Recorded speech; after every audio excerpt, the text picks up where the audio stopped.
so good to be here with all of you. Holy cow, it has been a while. It has been a while. It has been a while. But Hello how there. long has it been? A while, A actually. while, in fact, a while even. Not, I swear to God, vengeance will be sought quickly by just you two specifically. Torin and Vivi will live. You two will suffer. But Bring it no, on, let's go. hello I'm there, excited. everybody. Welcome to this starting first premiere session of Chaos of Numenera Aerowen, Episode 1, Delving into History. This is going to be a Numenera campaign that, oh my god, I'm getting to run in a world that I haven't run in like 3 years. It's back, baby! And we have this beautiful cast of players who I'm going to let introduce themselves very quickly. When you introduce yourselves, when I call on you, because I'm going to do this in an organized fashion despite the chaos of us starting, say who you are, so name, pronouns, and if you would like your character's name, pronouns, and their character sentence. We'll get more, you don't describe what they look like, nothing too much about personality yet. We'll get that out when we start the session officially, but for those of you who don't know who I am, my name is Angela Lemos Mogrovejo. I use she, her pronouns, and I am what I have self-designated myself, title-wise, as the World Crafter. I am going to be the GM for this series for these fantastic players, and let's get a little sneak peek into how fantastic these people are. Let's start with, actually, let's go with Vivi first. Vivi, why don't you introduce yourself and your character? Hi, I'm Vivi or Vivacia. Sometimes I'm also Mrs. Vivacia, Miss Vivacia. However you want to do. For here, we're doing Vivi because it's easier. I am gonna be playing. I am using she/her, and my character will be using she/her too. Her name is Jinx, and she is an intelligent delve with a mentor who explores yesterday. Fantastic. We have one peering back into the very depths of history, possibly causing mischief as a result of said thing. Oh my god, amazing. Yes. That's fabulous. Next up, we're gonna go with one of our new folks here to streaming space and our channel. Alex, let's go. Oh, Let's go. me? Yes. Hi, how Yes. you doing, boo? Okay, hi. My name is Alex. I use they them pronouns. I am going to be playing Enoch, who uses he him pronouns, and he is a mystical nano who possesses the shard of the sun. Mhm. As radiant a character as our own player is. You delightful you. Oh, Carrying on thank with that you. very gay note, we're gonna keep the gay strong and powerful by passing it over next to Noelle. Hey, everybody. I'm Noelle Palmer. I use she, her pronouns. Super amped to play. My character's name is Errol Netakal, and she is a cheerful blade who rides the lightning. She's just super pumped to be here. Just sweetest pizza party energy put on by a teacher in elementary school you could ever imagine. And last but not least, a very popular choice for many of us here. Their just general energy demeanor is a delight, and keeping that same pizza party cheer going, a torrent. I'm so scared now. Hi, I'm Torin. My pronouns are she, they. I would be playing Cadix. Her pronouns are she, her, and she is a curious ports and plug nano who talks with machines, and she will cause chaos in the best way. I this poor child, this poor bean. She Things has are so many problems. so many of them, so many problems. But uh, as I said before, folks, this is not going to be a typical Numenera campaign in the sense that we're building off of the ninth world original setting from the source books. We're building from a world that I've created that is very much it's a love letter to very retro, like old school Final Fantasy games. A lot of Skyward Sword and some Horizon Zero Dawn thrown in, and a little bit of some Wind Waker vibes with the dungeon delving that Zelda kind of games are known for. Maybe with the associated dangers. We'll see. It'll depend on what our players decide to do. But all the intros out of the way, folks. Let's plunge into the world of Aerowen. The camera opens up. So just imagine it's like a movie screen. You're just sitting down and you're thinking to yourself, what is this going to be? What is this opening shot of everything happening? Bright skies of azure, clouds, nowhere I can see for miles upon miles. Everything is clear. There's wind passing along your shoulders, hitting against your back. You're wondering, oh, what is the sensation? And you realize you're hearing the sound of wings, but they're not quite the wings you would expect them to be. These are not purely organic. For amidst all of that sort of like wing flapping, you hear the sounds of metal and sort of techno-organic components just occasionally just batting against one another, and a squawk just happening every now and then of this massive, again, starting real strong with Horizon Zero Dawn, that sense of like very like prehistoric sort of massive condor like bird, but also the sheens of metal and technology just covering over it. And on the back of it, not unlike very Avatar The Last Airbender, Sky Bison riding pack sort of thing, are 4 individuals.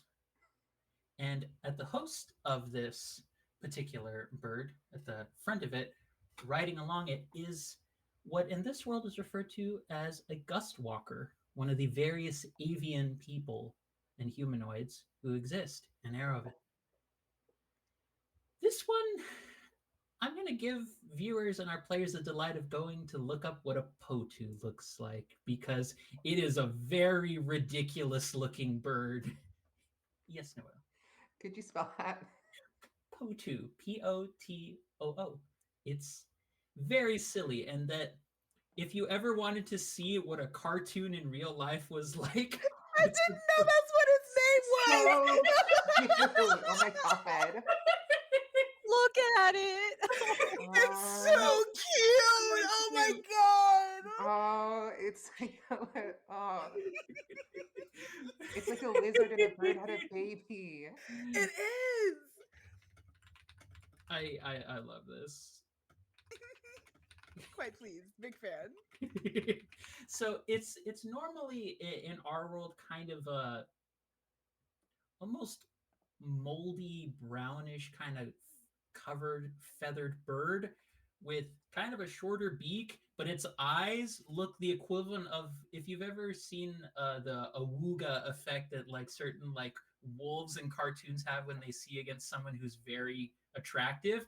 That's about how big their eyes are in our world, and that's about how big this individual's eyes would look like to all of our travelers if this individual did not have a pair of very strong and tightly strapped together goggles that appear to adjust for the size of the bird's eyes. They're very extendable, folks. We put out the big bucks for this occasion on the first session. 7th session, we'll run out of budget, but after that point, we'll figure out what we'll do from there.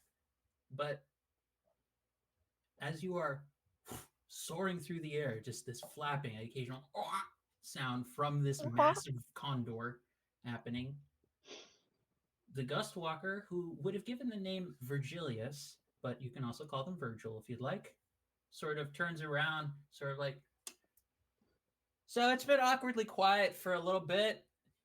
How are all of you doing? From what they told me for the writing stuff, I'm supposed to be taking you down below. Genuine question. Why are all of you all interested in going down below? What's drawing you to do, not to put it too rudely, but a death mission? I think with Cadix, all you see is just her butt, basically, because she's just leaning over the side trying to figure out how this works, especially the machine parts of it. And like every once in a while, you see her eyes are just going wide, and like the mechanical one just going "Whir," like whirring as she's trying to figure it out. So she's just yelling like, I just want to find out everything I can. Oh my god, how does this work? Virgil! And she's just screaming over the wind, not actually listening for a reply. just really wants to figure out how this bird works. So that is You Cadix. Before Alex, before you join in for describing Enoch, what does Cadix look like?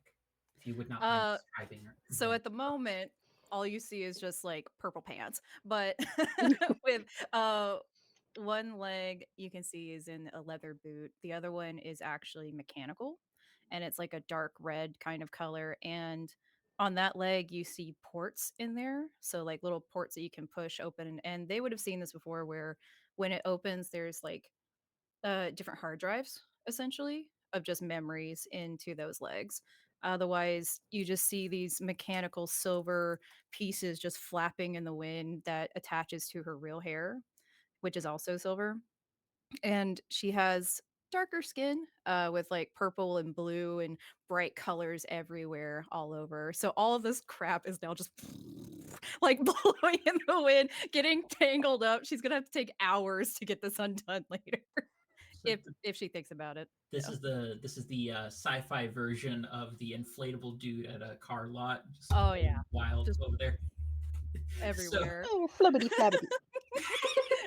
I'm glad that I love this group. It's just a ripple effect of reactions amongst the four of you. But so we have Cadix and we have her description.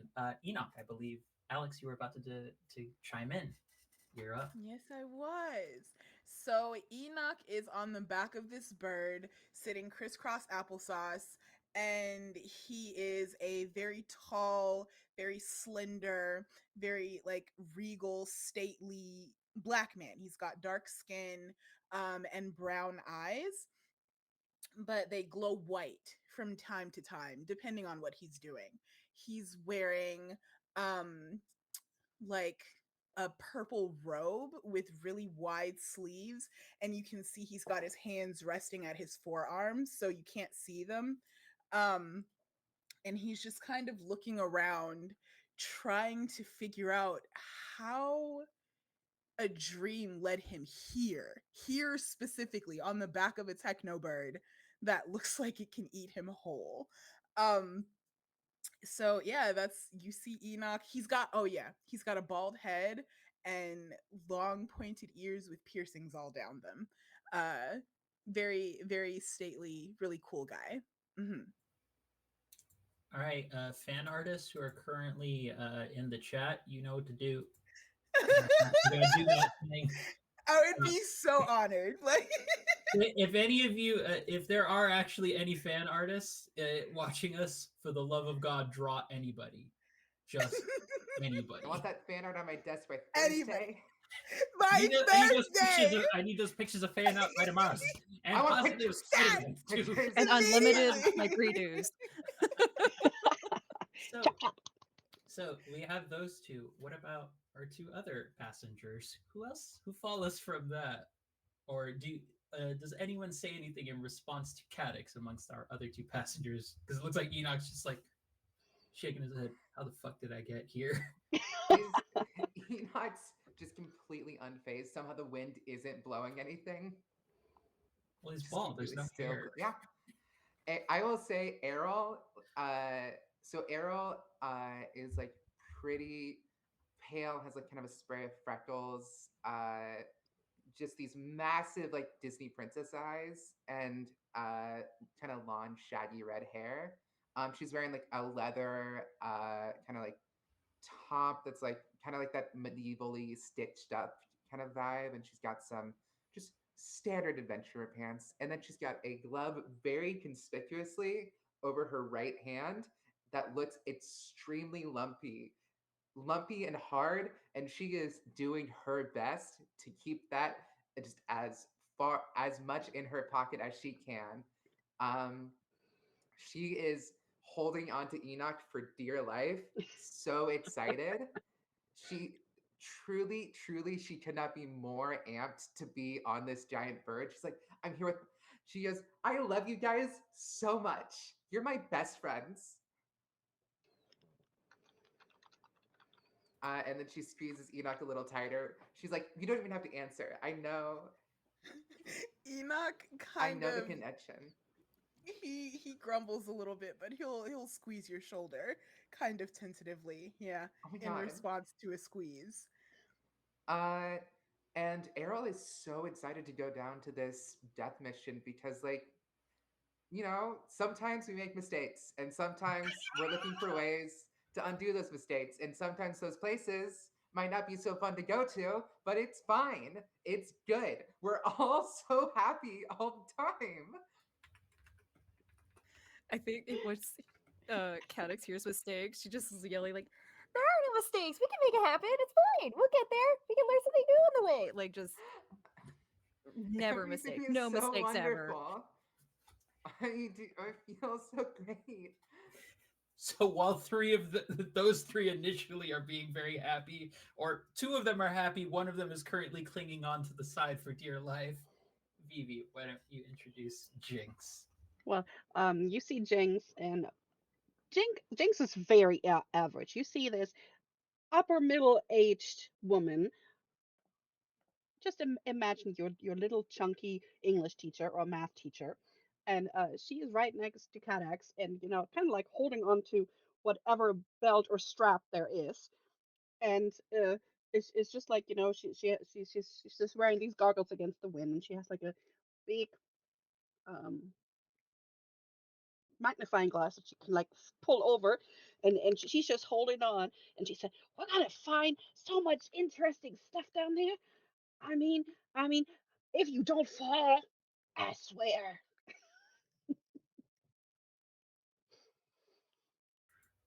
We have props, folks. We have props. Jesus Christ. Just And think The delving Cat was production is her through the midlife roof, midlife crisis. honestly. Yeah, I and don't have Cadix a just yells glove, so like, I'm just gonna wrap. This is the glove. There we go. It's fine. "Nice, Iconic, perfect." iconic. And Cadix just yells back, "Falling is just another way to see what you could do. Save yourself. It's fine. We'll learn something." Yeah, you I learn the think noise. The Enoch, noise is gonna be kapoosh. I'm sure something will catch us. It's fine. I mean, I'm floating on air at whenever I'm with that you guys. moment, So, like, Enoch like takes a handful of Cadix's robe just to make sure she doesn't fall. Because we're very high up. There are two people currently trying to pull Cadix to safety. I think at Errol, that point she'll be like, Errol is "Oh, now I don't have to brace my feet anymore." And she'll like go lower. Errol is kind of doing the like dog sticking their head out of a window thing. Like she is sticking her head off to the side, just like wind in her hair. Just like, "Ah." Very golden retriever energy. Here for it. Here Like for a it. golden retriever who's scared of thunderstorms. Oh. Precious. Do we Genuinely actually precious. see anything?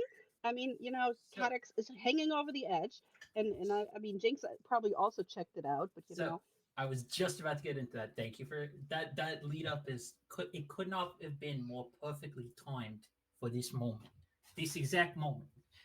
So looking out across the skies, while the weather itself, the skyline in general tends to vary in what kinds of weather phenomena are present, a constant little bit of like dotting each of the foreground and the background are smaller floating islands that seemingly rotate in patterns that you would know from being people of this world, that gust walkers are often a lot of the writers, that a lot of gust walkers have had a history of being trained or training and having whole like ways of taming a lot of these bigger creatures, especially the techno organic ones.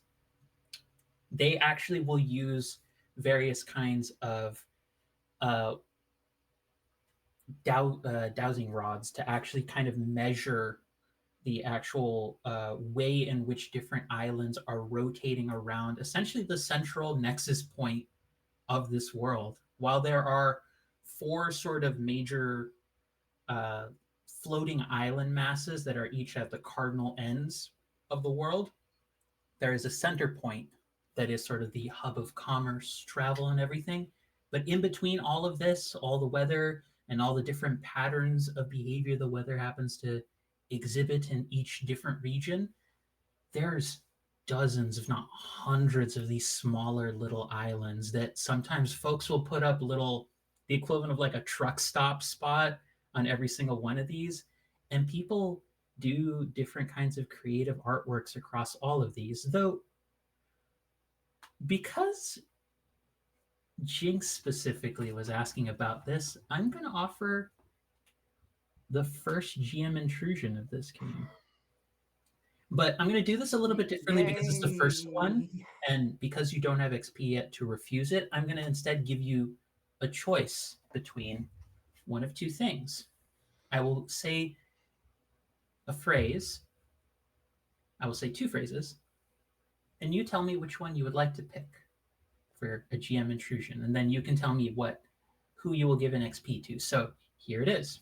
The first phrase is Storm Eagle. The second phrase is amiable riders.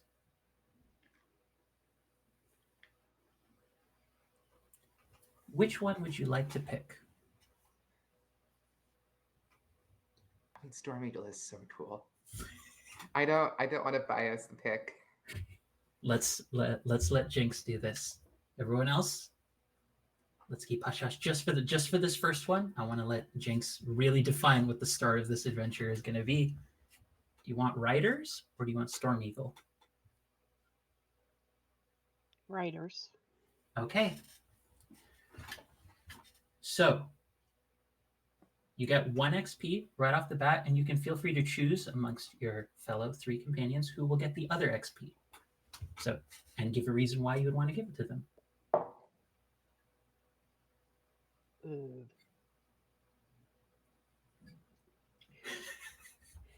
I love...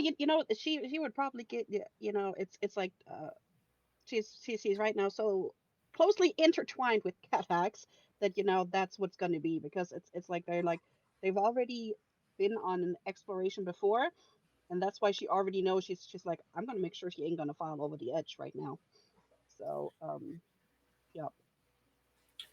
So with that being the case, what happens here is that you hear a voice call out from some distance away, "Oh, hello there!" And you see riding a much smaller, still one of these techno-organic condors, but a much smaller version of one of them, is literally the oldest fucking looking humanoid, eagle humanoid you could ever see. Like, the feathers, whatever coloration they had at one point, is very much graying and gone. Is sort of, and so you, hello there, and it just sort of at 1 second is a bit of ways from you to the right, and then swoops down and comes back up, and as it sort of goes up, sort of tips Cadix back over onto the actual like resting spot. Oh, and Cadix, by the way, just let go at that point. Like, if they've got her butt and her feet, she's fine. And then one hand just, hi! What kind of that? What is that one? Because she has not really studied like birds yet. She's studied a lot of other subjects, but not the birds yet. Is that somebody we know? It just appears to be another rider. It does look as though Virgilius is sort of looking and like pulling up the goggles, doing like one of those like, why am I doing this? I see better with the goggles. Damn it. Just me personally, I've never understood why people do that in movies when they're like, huh? They're like, am I seeing this wrong? Yes, you're seeing it more wrong by putting your glasses on. But I mean, they're farsighted. Just once I want someone to rip off their glasses and go, my God, and they're like, wait, sorry, I just need to. It's like, wait, why did I do that shit? God have mercy on our souls. Nope. I think Cadix is doing the same thing with hers, but every time she like lifts up, the eye rotates a little bit, not in a gross way, but focus, and just goes, and then just like, I can kind of see. Like, does this help you?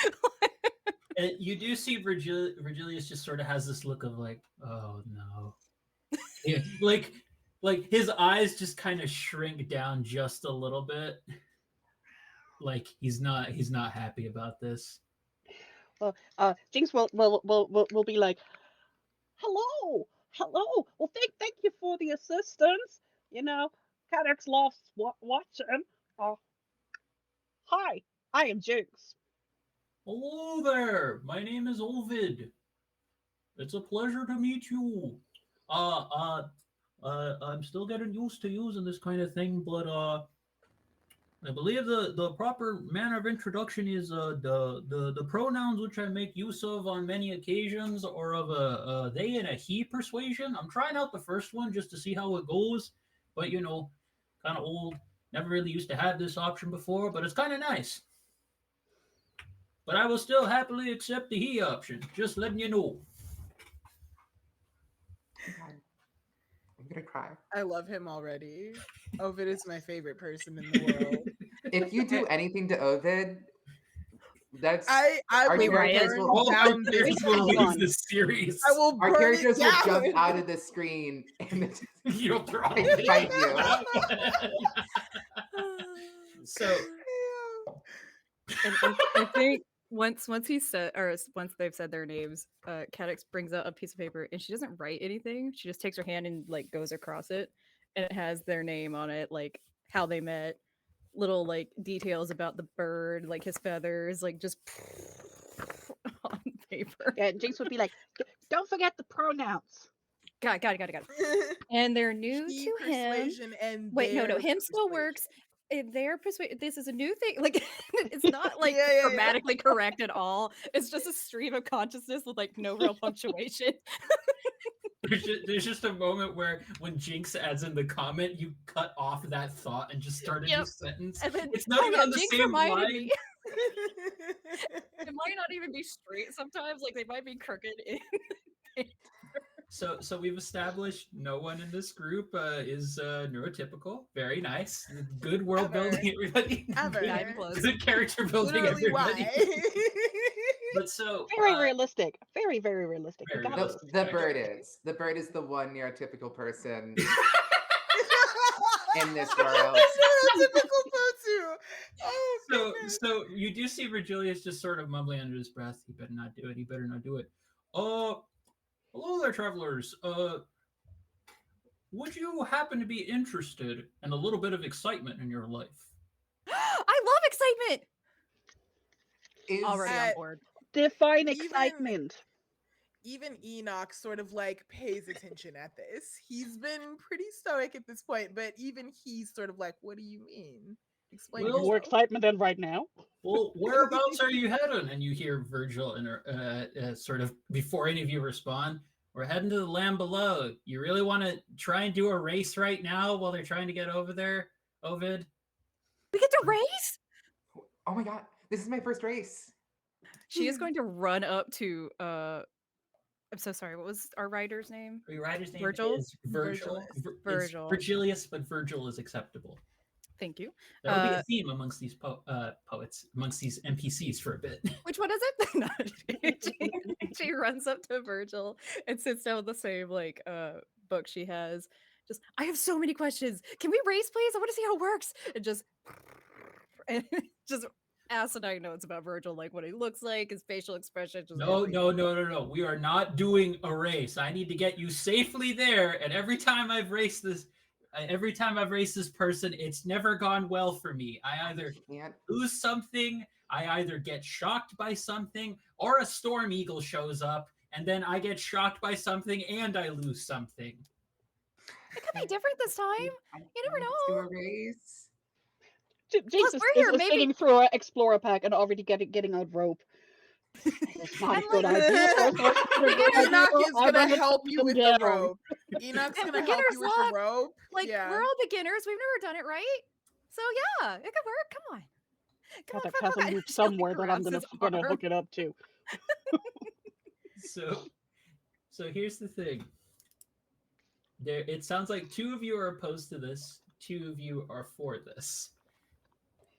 What do any of you try and do to convince Virgil to be yay or nay this decision? This will be the first roll. I will determine a difficulty. It will likely be an intellect task of some kind. The difficulty will not be super high, but what do you try and do in this situation? Because right now Virgil has the look of like, oh, I don't think this is a good idea. I got a job to do right now. I think Cadix will review the notes she's been taking on this bird and how it works.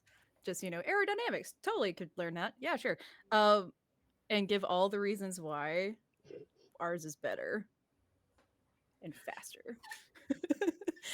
And there's just like a little craze, like, we really could do it. We could test how it works and stress test the wings and we fine. Just absolutely just overload information. Yeah. So before any of the group who's opposed to this says anything, just want to make a quick note. Thank you to Jack Square Peg for who's rating us with a party of 6. Hello there, folks. You're in the middle of two delinquents and 2 responsible people trying to convince a bird rider not to do a race. Multiple stories up in the air. Yes, Multiple miles up in the delinquent. air. Welcome in. Welcome in, Raiders. Okay, so that is yours. So I think Enoch is not necessarily opposed to this because I mean, he's dealt with like little kids who want to race him and stuff like that. So I don't think he's opposed necessarily, but Jinx brought out rope and that's just common sense to him. So he's going to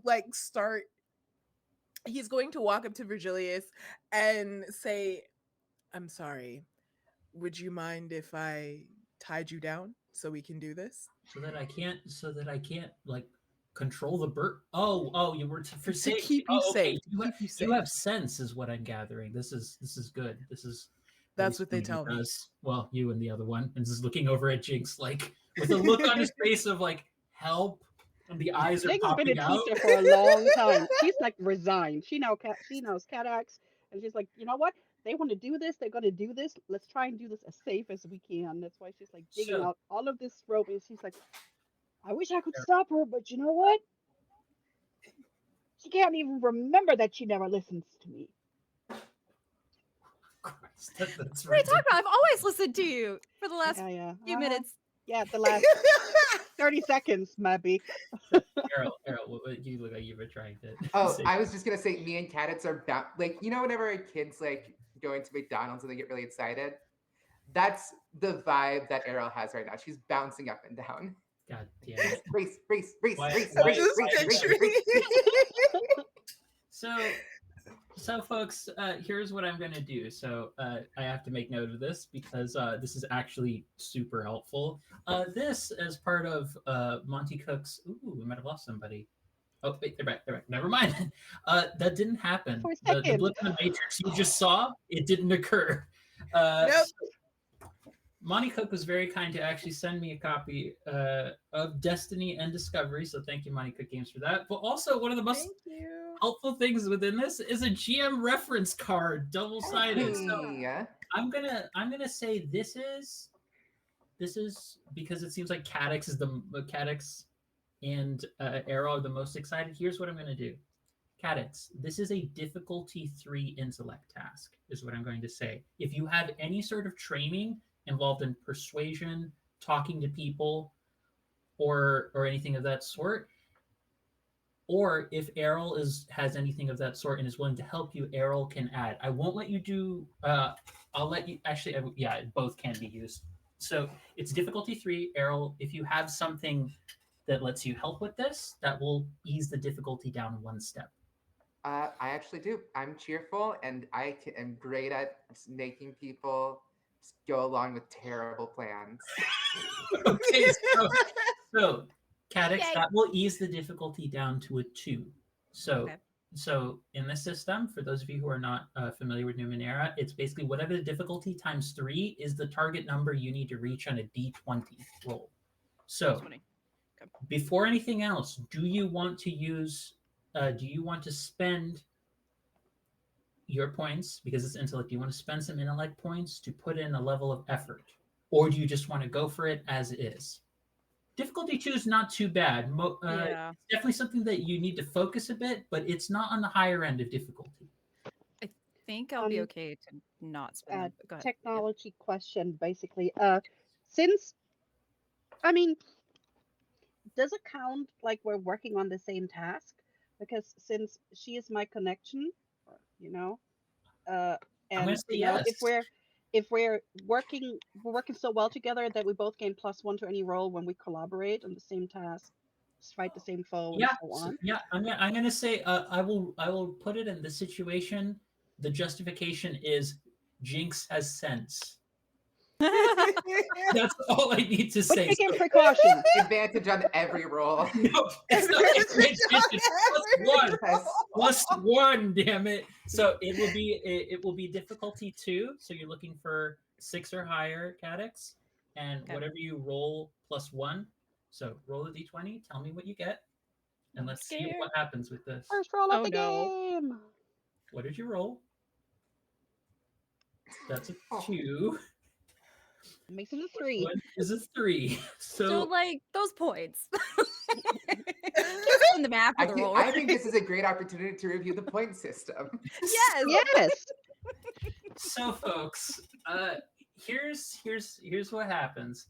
Regrettably, I have to be a killjoy in this moment and say that there is a distinct moment where Ovid tries to go and like swoop by and be like and like get close enough. It is particularly long arms because Eagle and just going, come on, like effectively do, come on, man, come on, see, do it. And Virgilius just like fluffs up to like fluffy extended appearance. He's like, no, I'm not doing this. I don't care how excited you three are. I don't care how sensible I thought you were. I am not doing this. No, I no think fun. I think you see the mechanical eye like get real small. And there's just kind of like a Oh no. Understandable. and Understandable. there's some weird blinking glitch kind of going on upstairs. Aw. Yep. A drop of oil just falls down your cheek. Just a singular drop. Even Enoch is a little disappointed. Just a smidge. So Went through Can all this I effort. Oh well. can I walk up to Virgil with just the biggest doe eyes I can manage? I will say yes.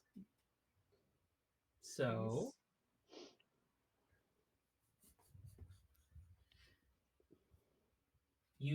I double. I'm doing this both to the character and to you. So this is a double You purpose. being cute isn't going to get you far, you know. Okay, it is actually going to get you far with me. Damn it, motherfucker. Sorry. So no, I'm joking. So with I double checked the rules. It is up to GM, essentially fiat, to decide GM discretion whether or not a task can be redone. I will say this task can be attempted. The difficulty is back up to 3, but because of your natural help with that, it does already act as one of your assets for this. So, Errol, roll a d20. It will be a difficulty 2 task. So I need to roll a 6 on this. 6 or higher. 6 or higher is what you're Okay. aiming for. I feel wonderful about this. If you fail this, it gets worse. Oh, Can we help? Is that a thing we can do?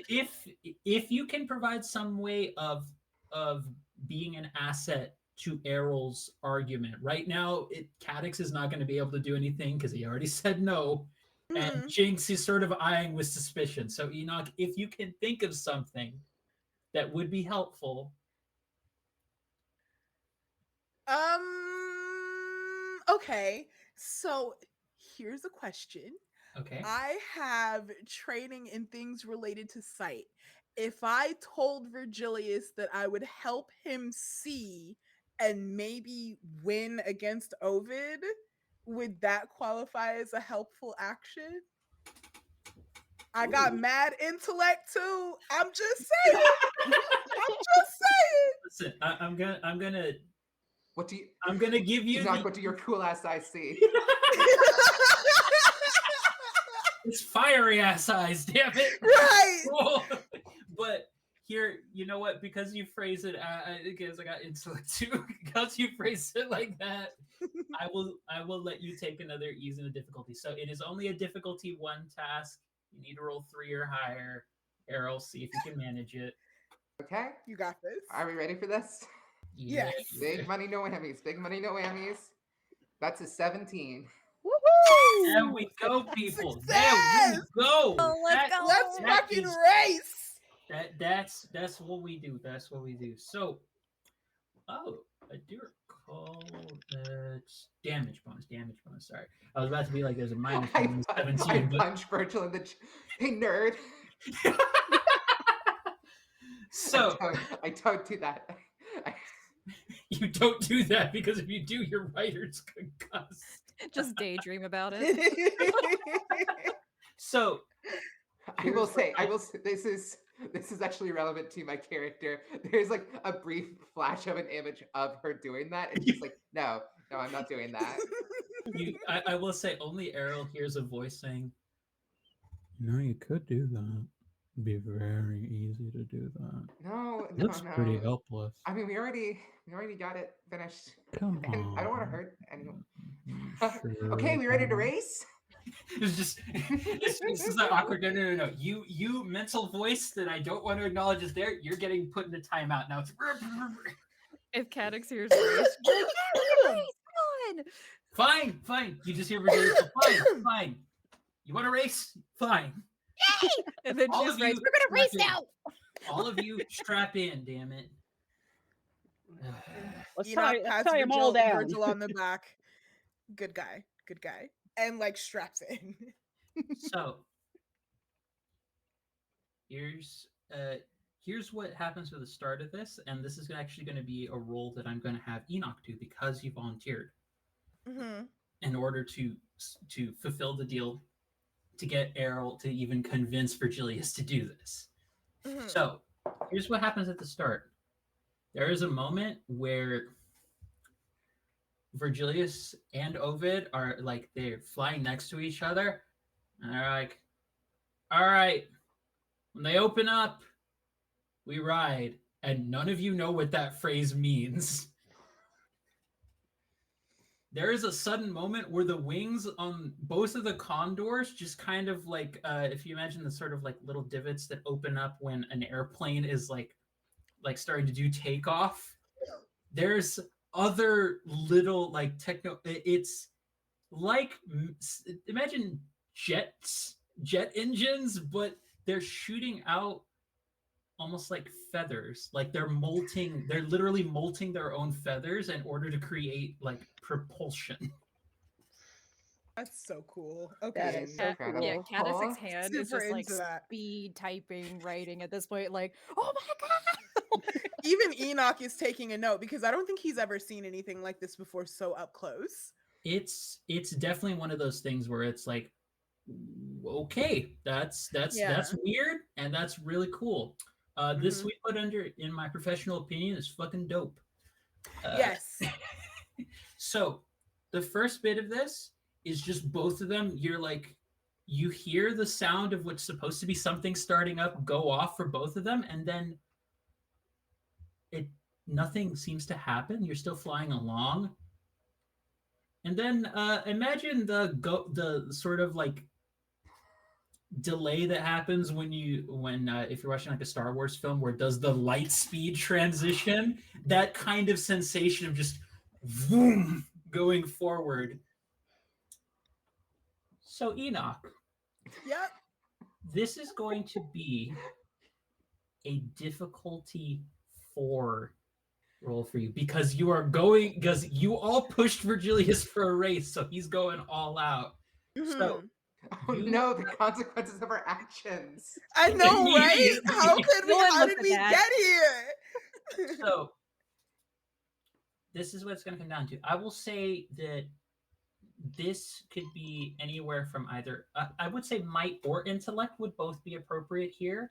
But I think because you have training in tasks related to perception, it's probably more appropriate to do intellect. So that training alone will already knock down your 4 to a 3. Okay. Now, if you want to put in a bit of effort, you would have to do 3 points from intellect in order to do that, but your edge will knock off a portion of that cost. And if you have any other abilities that can help you with paying for effort as well, that's an option. But this is very much, before anyone asks, this is a solely Enoch related task. Because this is very much Enoch's specialty. This is from what he's done before growing up. Okay, so I have a question.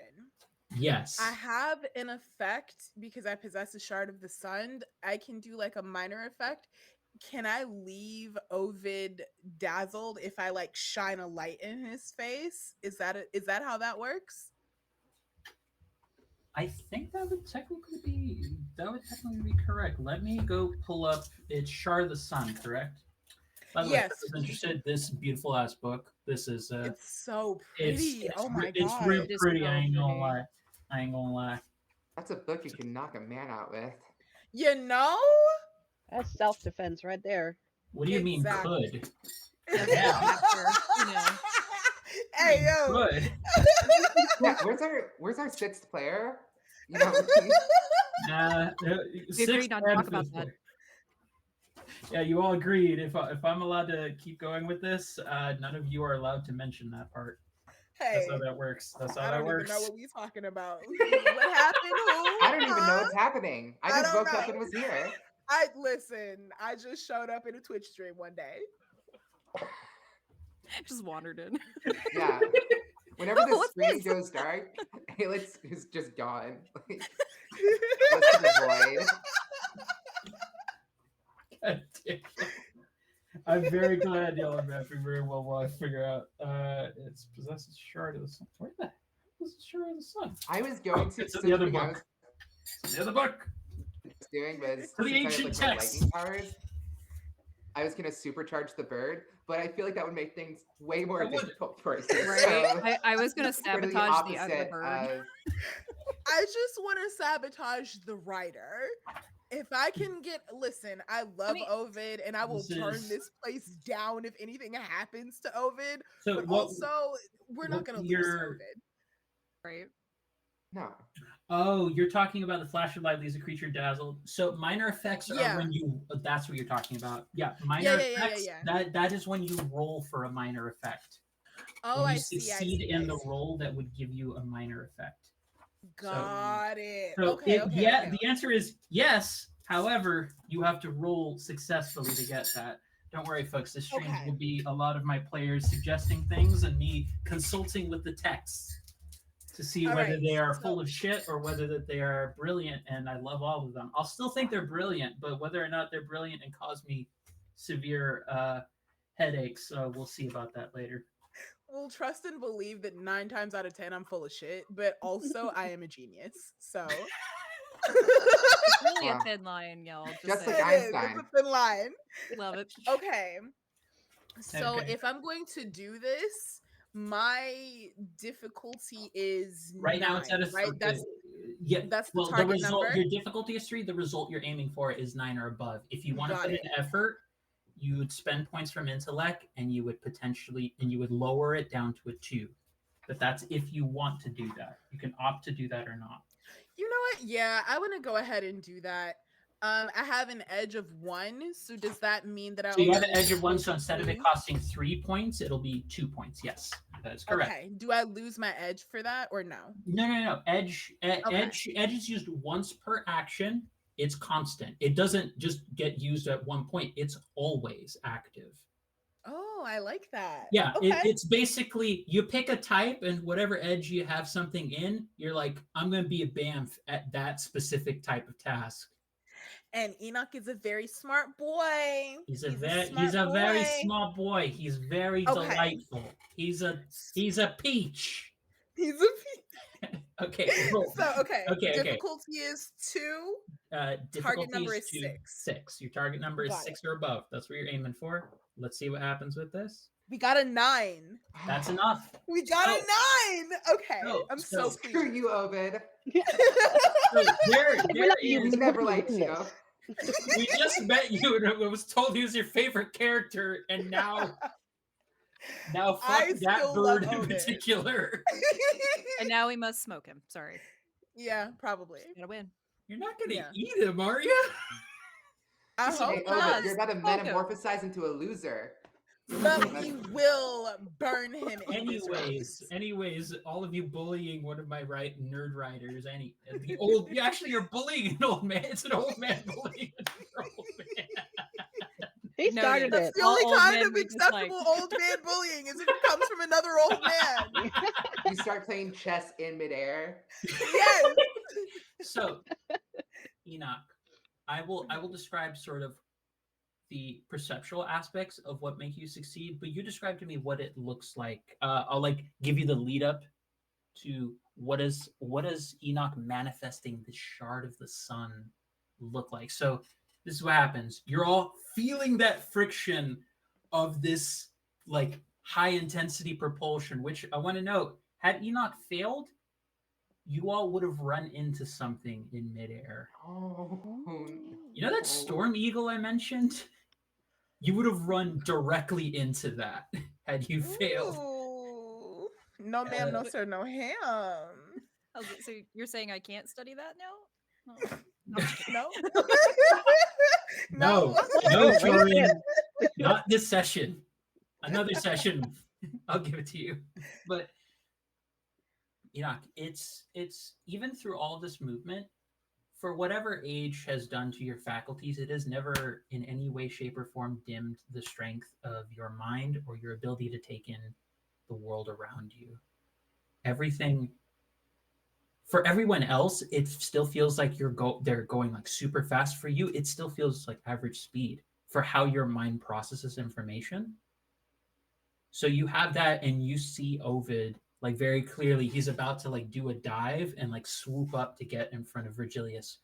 What do you do to actually make it clear? Again, it's mostly how does this manifest? Not necessarily to like cause disorientation to Ovid, but makes it clear that like, nah, you're not doing this. So Enoch's goal, my goal, was to help Virgilius Yes. and to sort of steer him or help him steer our bird in the right direction. So I think Enoch looks at Ovid and gives him a smirk and says, "Not today." And raises a hand, and there's a ring on his finger made of crystal. And the light kind of shines through the ring, not necessarily to disorient Ovid, but to just sort of cast a glow on our bird, and sort of highlight it in sunlight. And I direct Virgilius, we're going this way. And he takes the bird and flies out of Ovid's way.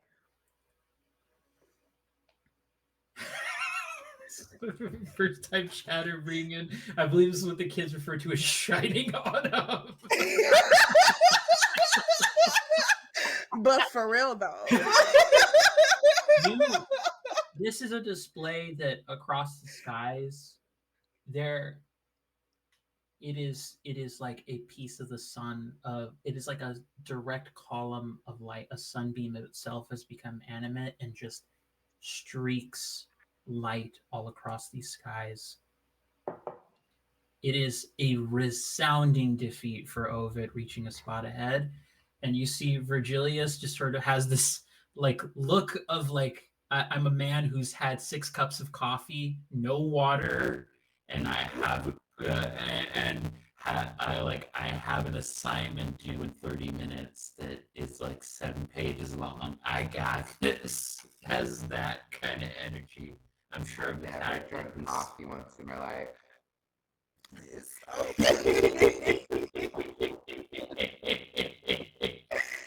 But so Ovid just sort of like flies up shortly afterwards. Like there's a noticeable way better rider one today.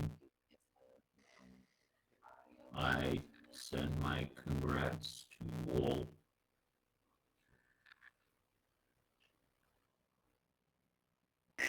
Enoch just looks at Ovid and gives him a nice little salute.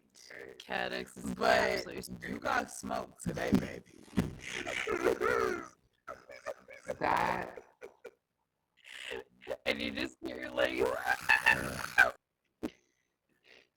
We're probably like, whoa, Ariel is the whole scary time. as voice in her head that is like, fuck this dude. This dude sucks. You could probably take stuff from he's downcast now. He's probably weak. This is so fun. This is You can't ignore me. this is so fun. I can't. Originally, it's just sort of like, oh, we won. Oh, you're welcome. And Cadix goes up to him and like just rubs his shoulders a little bit, like, we're gonna have to write like an epic story of it, and then gets out the book and it's just like, it's colorful language of just like, and it's just overly buffed up, and she's just saying it out loud as she's writing it with her The hand. eyes have returned from 8 times their size to their normal 3 times their size. Wait. Normal is 3 times.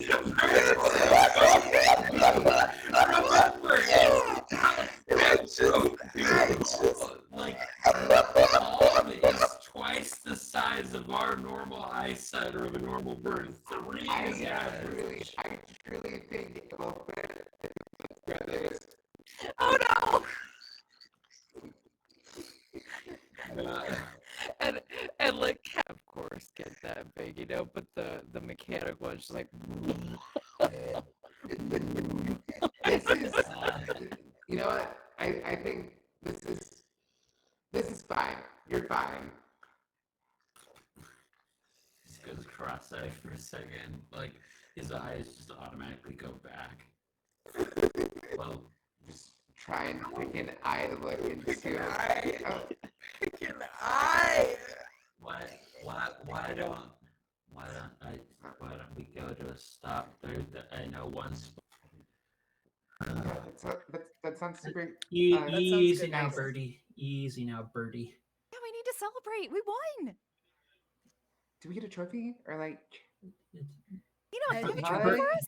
Bertha will squawk for you. Squawk for them, Birdie. Her name is Bertha. Her name is Bertha. Bertha. Virgil calls her Birdie, like Aw, Bertie. Cadix is losing her That may or may not have been mind. caused by whatever the show Birdie and something else having the association of the name Bird. Oh, with Birdie. I truly never got that until this moment. Toucan and Birdie. That's So swoops down, much more easygoing, and you land on a smaller floating island. This one, it also looks like Ovid just a bit a ways, but Ovid does not choose to go into what is this.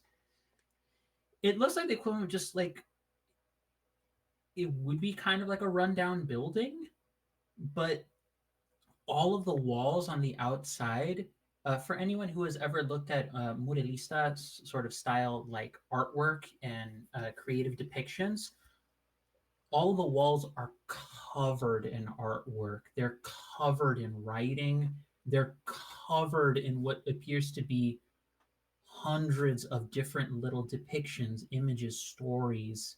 Like people have written down little bits of what's happened along their journey. Some people have drawn little bits of like the equivalent of just like a little kid going, "Oh my god, I didn't know it's like a giant eagle," and then it just like kind of shut out lighting and everything. And then like we went over to like Hydros, and then there was like a water serpent that just kind of like floated over it. Like it's whatever the synthesis of, for anyone who's reading it, I think it's like Macaroni Girl somewhere else where they let you like draw in color on the tables to do artwork. It's whatever the synthesis of that and muralist paintings would be, that you would all know these are commonplace across all the rest stops. They are a way that people sort of organically tell community history, that they share history with one another through depicting where their travels have been. And sometimes they're also a means of showing warning for others. Like, hey, if you're heading over to Numenera, watch out for this. There's a flying random worm that's just kind of floating about over here. Don't go there. Don't take this route. Or go 6 islands to the left of this. That island has become sentient. We don't know how. We've lost track of how it became sentient. It just has. But it looks as though there's a bit of room inside if you wanted to sit down, and it looks as though there is. I'm gonna say probably about Jinx's age. There's a but the hair of this individual kind of gender ambiguous. Build is like a little bit very much like bodybuilder kind of size, where they're very chunky but like very like well built, and the hair is very salt and pepper. So like looks like Jinx's age, but the hair seems to suggest someone much older, and kind of deeper brown skin, but a lot of reddish undertones, especially very rosy high cheeks. But you see this individual's like, well, hello there. Hi, Hi, I'm Cadix. Well, I'm Errol. Jinx will Hello. probably be like, hi, and then she'll grab Cat X and drag her over to all the little writings. You, and she's gonna read out loud, so that we're gonna write all of this down because Yeah, yeah. I was gonna say, like, this is how what we were describing the little kids and like the story. That's exactly how the book is for the record. It's just so like disjointed and excited with every sentence. I And think also like, Virgil, can I draw you on here with your great race that we won? Okay. And then she just starts doing Sure. it. there's one page that's a very, very bad crown drawing by Errol. It's like, I love it. Go ahead. Yeah, I think yeah, the individual is just like, you can. It's still going to be there when you're done. Never mind. I know better than to get in the way of someone's hyperfixation.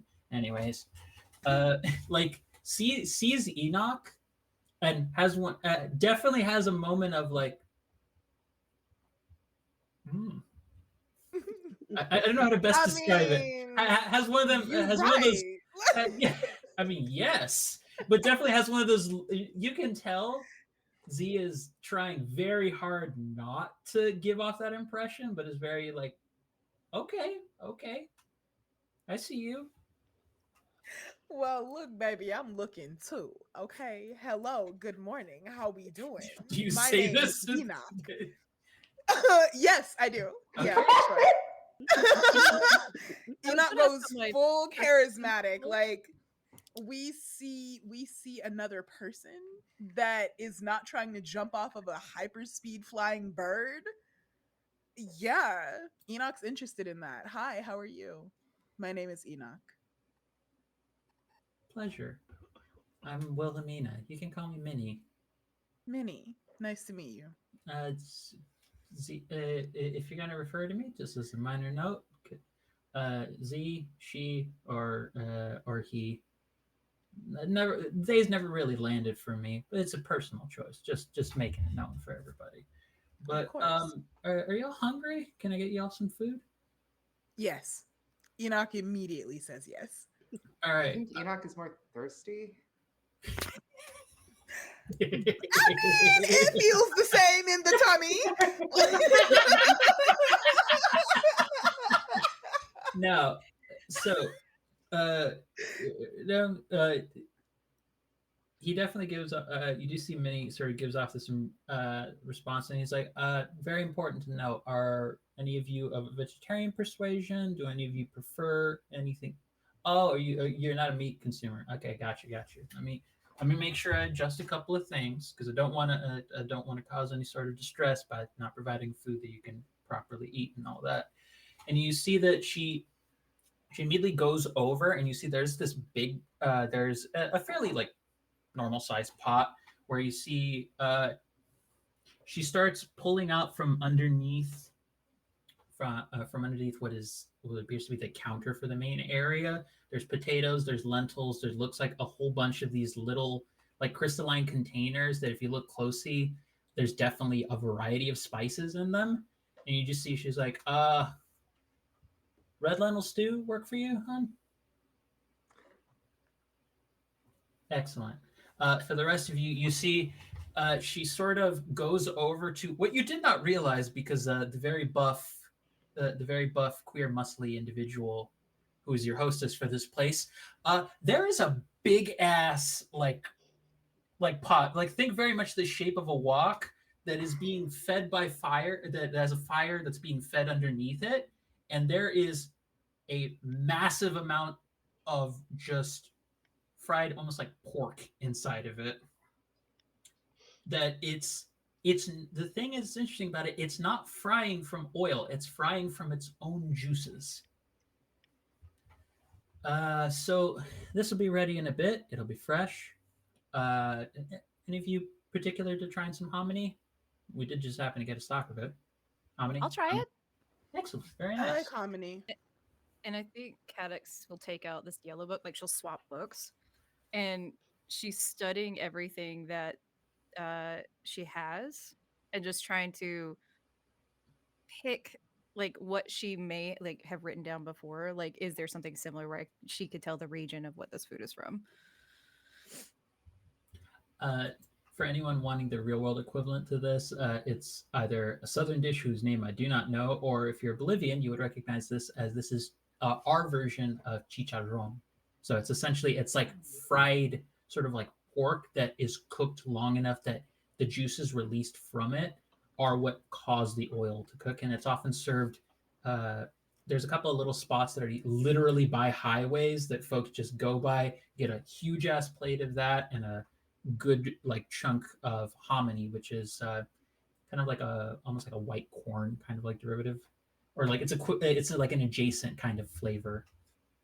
But yeah, you see that, and you also see her pulling out this metallic container that it just looks like it's basically a cube at first, and then she like presses a notch on the side of it, and it starts to whir, and then it doesn't seem to work. She's like, whoosh, hits the side of it more forcefully. It begins to expand outwards, and it becomes essentially almost like a juice pitcher. But at the very bottom of it, there appears to be a massive dried pit of a peach. This is also another dish. This is also another drink from Bolivia. You'll get used to a lot of Bolivian dishes showing up in this world because that's mine and I'm God. So therefore, I must continue it. Todd is Bolivian and trans. Of course. I always knew it. She's also petty as shit. But that was a given. God is going to punish me. I'm not here. You're going to like it. What? Damn it, Vivi. So there is a lot of food to sit down. You definitely see that Virgil is definitely the chat saying, "What if God was one of us?" Shenanigans. So some fucker on the bus.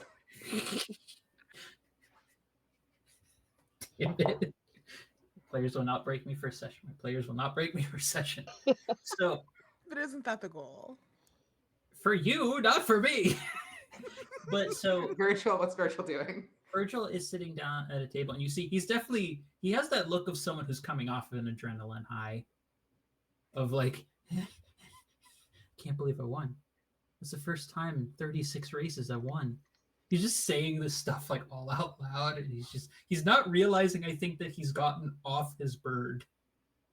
I think Cadix, if she's seeing he's like coming down from a high, essentially, I don't know if that would be the right language here, but we'll run over and just try to hype him back up again. Like, no, it was so good. Did you not see what happened after Enoch made the little flash? And we were so bright in the sky. Like, absolutely trying to get him to be like switched to the excitement that she feels about it.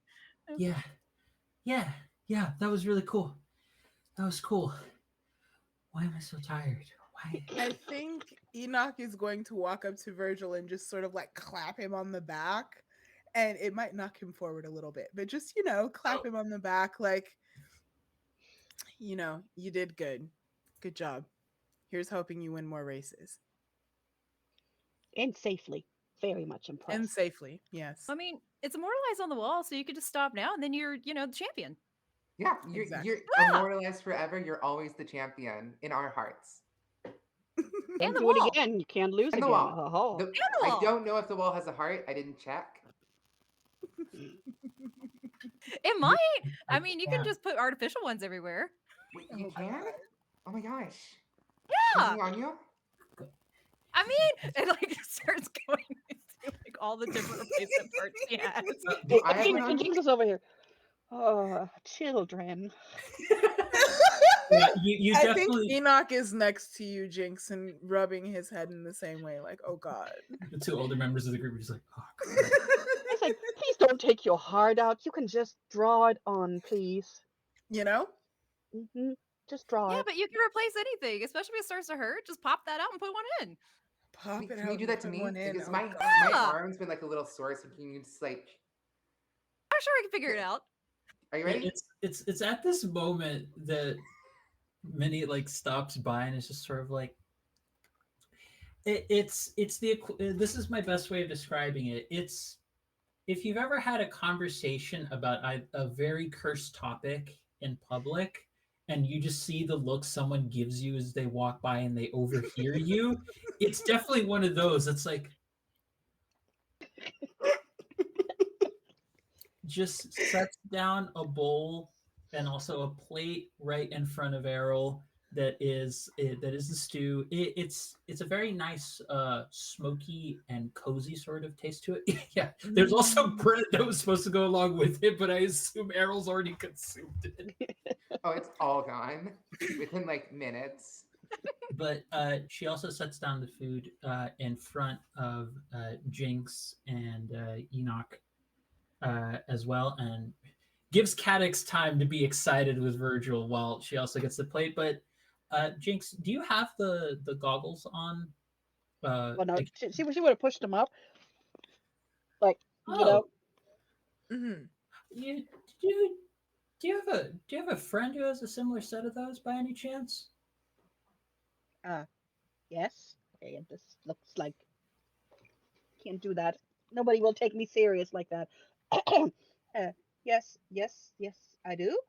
Yeah, he came by. He was here, I think, before he also before he decided to go down there. Like she just points downwards, and it's very clear she means the land below. Which, Uh, for the Has he record, come for back? uh, Has he come back for some food? last I can recall, he still hasn't come back. But Any of the people he went with? Who did he go with? I'm thinking it over. Did any of them come back? Oh, one of them did come back. Ooh. And she's like, Cadix. All right. Do you remember what they were called? Yeah, give me a sec. Gives the name Sarah, who a very short. I actually need to go to one of my private servers to remember the specific name of this bird type because it was a gust walker. But let me see, because they were like All birds of young. this world are patous. They were no, it's not a potooth. This one is not a potooth. If you go look up a tawny frogmouth, especially a baby one, that's the kind of energy. So the energy is big, like pissed off, but also you're adorable and a baby, so I can't be mad at you, but you look like you're gonna deck me in about 5 minutes, and I'm not sure why. But uh from talking, Jinx, you would say Minnie would talk about this person. She would say, "All I know is she didn't want to say a damn thing about what she might have found down there. I just tried to be casual and conversational, and that woman looked like she'd seen death about 10 times over. Do you know where she went from here? Couldn't tell you. Riders come by all the time, to be honest, but I don't know. My apologies for bringing for if I brought down the mood in any sort of way. I just the goggles seemed kind of distinct, and I was curious. She actually, you could tell that her voice went up and she got a little excited, and then she was like, "Okay, well, you know what? That's one of the reasons I am going down there." Oh, you're going down there. Yeah. Oh, absolutely. We gotta Yeah, look that's at where we're all of going. this. We're gonna die. That'll be the coolest stuff We're down not there. gonna die. Uh, We're just I don't know how far away from the truth your friend is, because Oh, if we do frankly, die, we die Of for a good fun. reason. we're Knowledge. gonna die of fun. Oh god. That's the thing. Not everyone reacts to the same thing the same way, right? So that person could have just, I don't know, like taken something the wrong way. It's fine. I'm sure their friends are fine. I Yeah. really And don't she's like sitting there like racing. moving over Jinx a little bit, like with the shoulders, like, I'm sure I'll be okay. And I mean, like, someone can see death and hear death speaking to them constantly, and it cannot affect how they act to people because it's a constant, never-ending reminder of the terrible Yeah. things that they could do. You just choose Right? happiness. Oh my god. My ears are burning. you just hear the voice keep chiming in your head, Errol. Not everything will be fine. It's just like kind of. It's gonna be No, fine. no. Let's eat. You just have to choose happiness. Like this food. You gotta be happy on the food, right? Oh Good food. god. And she's eating. Yeah. Throwing it back. Yeah, Enoch is stuffing his face right now. Yeah, I will say this is very much the kind of thing where there is no issue with just grabbing it with your hands and just having at it. Like Oh, yeah. the pork is fried enough that it's like fall apart tender. The only reason that Errol Oh. needed was because it was a stew, but Errol has chosen the child impulse of just knock it back down. Listen, that pork sounds It's delightful. it's real good, folks. That's all I'm gonna say. I'm a Melts in your vegetarian, mouth, but if I went to delicious. Bolivia again, I would happily forego vegetarianism for a bit just for that because it's worth it. But Listen. Virgil seems to recover after having some food. You're able to have just like a moment of respite, take in this nice aerial wind that you've pulled off, and you're able to board again. You're able to climb on top of a birdie, and you reach what looks like in times before the fog walls that blocked off the edges of a lot of Aerowen, at least the world of Aerowen you've all known, up in the sky amidst floating islands. This fog wall has receded a bit, and you see that there is an area down below that can be reached by flight now. Virgil has a look of like very much stealing himself, and it's a descent downwards. It's smooth. You don't feel anything as far as like it. There is no sensation of being in the air. It's just smooth landing, and you're amidst a clearing in a deeply crowded forest. It's odd being here. There's the sights and sound. The sights alone would be strange. There's bits of what look like bioluminescent like eels that are flowing through like a river nearby. There are trees that take on a rusted kind of look to them, and then as the leaves fall, the rust just breaks apart into little seedlings. There are small creatures here that seemingly are very cute looking. Like there's the equivalent of what in our world is a squirrel. It's just sort of like chilling out next to a tree. A small butterfly-like creature goes by it. Half of the squirrel's body detaches, eats the butterfly, and then it goes back to being a squirrel. Did you make a So squirrel mimic? cute. No. Oh my god. It's a mimic. I love It's just one of these ones that just opens up and eats. Just like, oh my god. It's sort of like if you've ever Is it seen like a frog animations. tongue? No. It's not a frog tongue. So if you've ever seen animation styles where like the mouth is like moving up, just imagine like physically like if it were like a right angle or something in terms of the movement in the animation style. Imagine that, but just the top half of the squirrel just opens up and consumes the butterfly. So it's Among Us. Like Yes. the imposter. It's an Yeah. Among Got Us it. squirrel. You're Wow. welcome. Thank you, Alex. You made it worse. That's terrible. It's chat. Top half hungry, bottom half sleepy. I think we kind of see like Caddix like leaning over, like trying to like figure out how that works. Like Errol is trying to like walk to pet the squirrel. Is Enoch like holding Errol back from this? I wouldn't stop you. Let's go. Let's go pet the squirrel.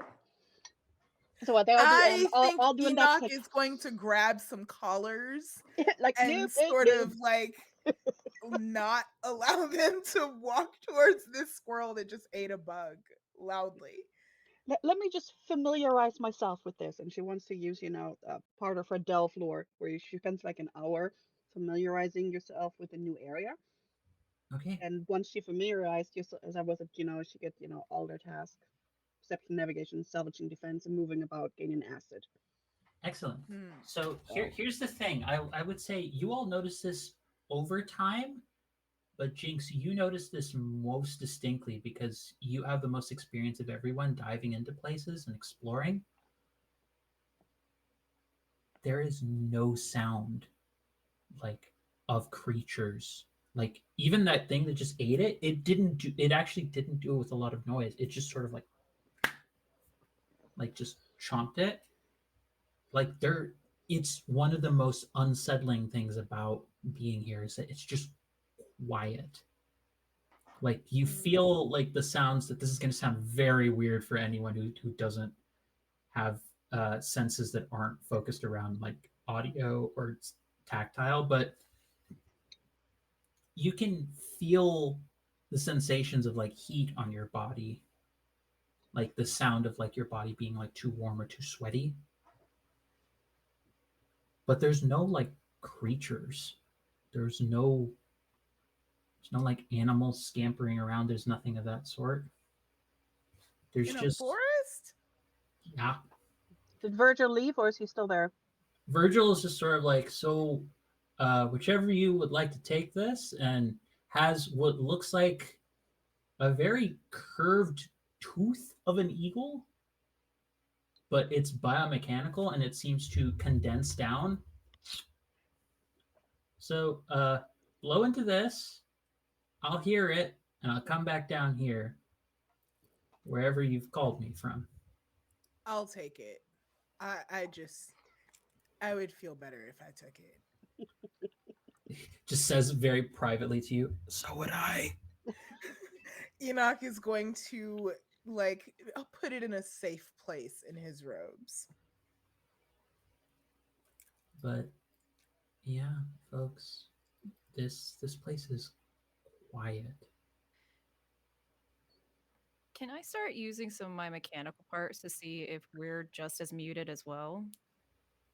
Yeah, muted. Yeah, like I because wanted my to see like perception. Like yeah, I don't know how that like would work, but I'm gonna Like- take my mechanical hand and expand it so all the fingers expand and all these little tools like drill bits and different things start rotating. Do they sound just as loud as normal?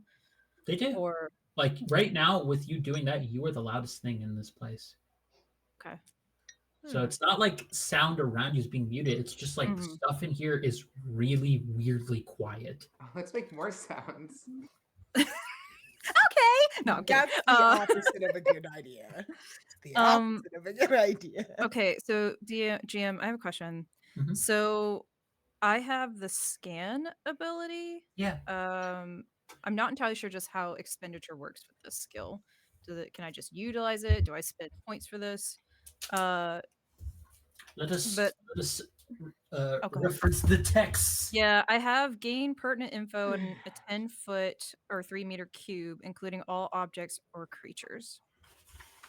Let us look at this. Let us look at the scan. The scan.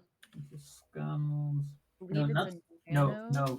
no. Gloss Oh, index, two not intellect scarred points. monoliths. Yeah, I apologize. I pulled it up. So this is one of my esoteries. Yes, this should be one of your natural skills that you have as a nano. Essentially, your not magic, your sci-fi magic, essentially, which is my favorite way to describe magic. Right, makes sense. So I've spent 2 intellect points to do this, I believe. Yes, Area which- must be within short range.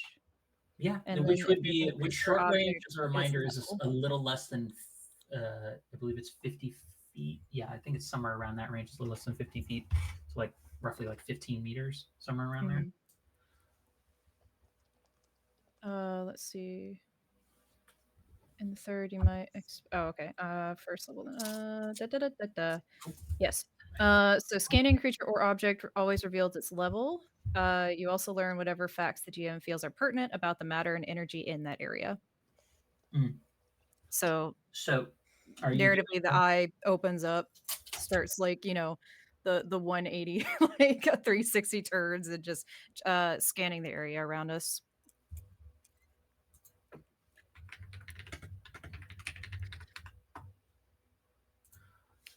So here's the thing, Cadix. The most relevant information that you find actually is the remnants of a trail. You actually detect the leftover.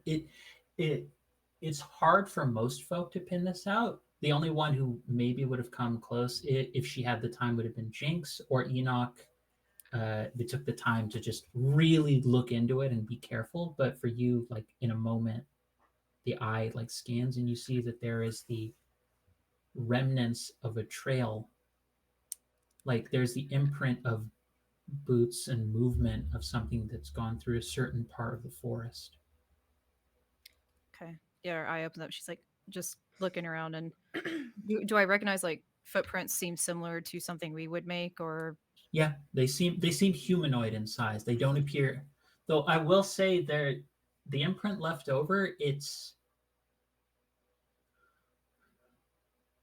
whereas if you were to have scanned someone, a typical humanoid, which is a weird phrase for me to be saying, but we're gonna get used to this. A typical humanoid would have a very like solid imprint.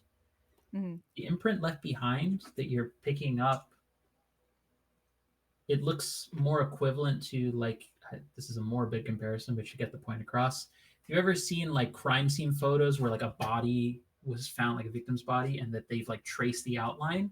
It's Mhm. more like that. It's like people have walked through here, but what should have been left behind for what you're able to pick up is not as solid, if that makes sense. So it's very strange. But even within a short range, I won't make you spend for it, but essentially you would pick up the sense with your friends, with your companions, that there is a I clear love path. that you said friends and then you backtracked. I don't want to make assumptions. we're all Listen, friends, right?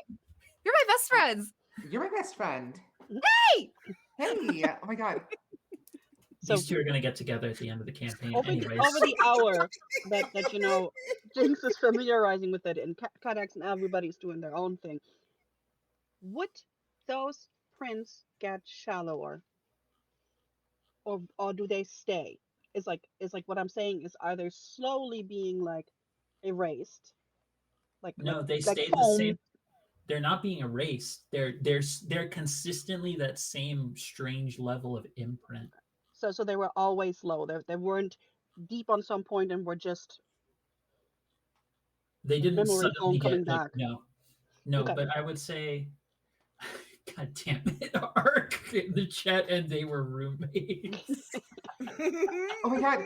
Do you want to move into like the same? Because like I my place needs. Does this world have apartments? It doesn't have apartments. Yeah, I don't have an apartment. I mean, we don't You have know an apartment? that I have an yet. apartment. Do you want to get an apartment? Sure. What's that? Enoch is Yay! Oh my just God. like slowly leading them forward. Jinx is actually pushing you forward. Yeah, and I've definitely pointed it out, by the way, like scanning, Yeah. and then like we'll lead Yes, you when down we get to back the to our gates, yeah. community, you can do that. Yes, yes, yes. Now, can you focus? Because that was just a squirrel that folded itself in half, and there's nothing to here. Wasn't it cool? There's no insect.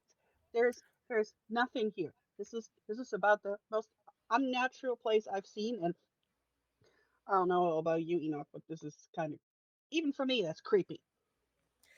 I mean, A squirrel bisecting in real time to eat a butterfly is a little outside of my scope, but we're down here More like the now. no noise.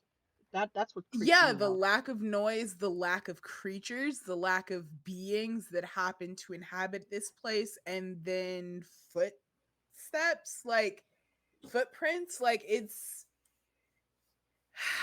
Listen, I'm not the type to go into the creepy cabin in the horror movie, but I see footsteps and it's leading to a creepy cabin.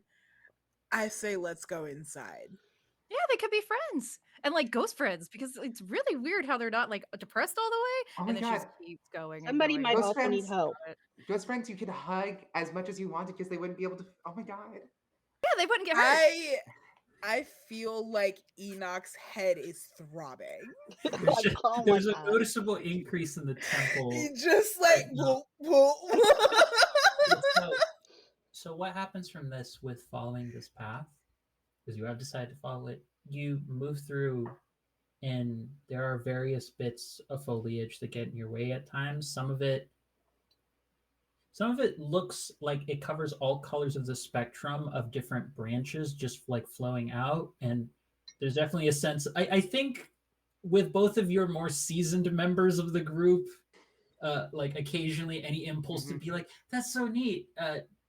You would watch you pass by a tree that literally right before you reach out to it, it looks like it's about to actually snap back into place and grab at you. And you go, nah, nah, nah, nah, nah.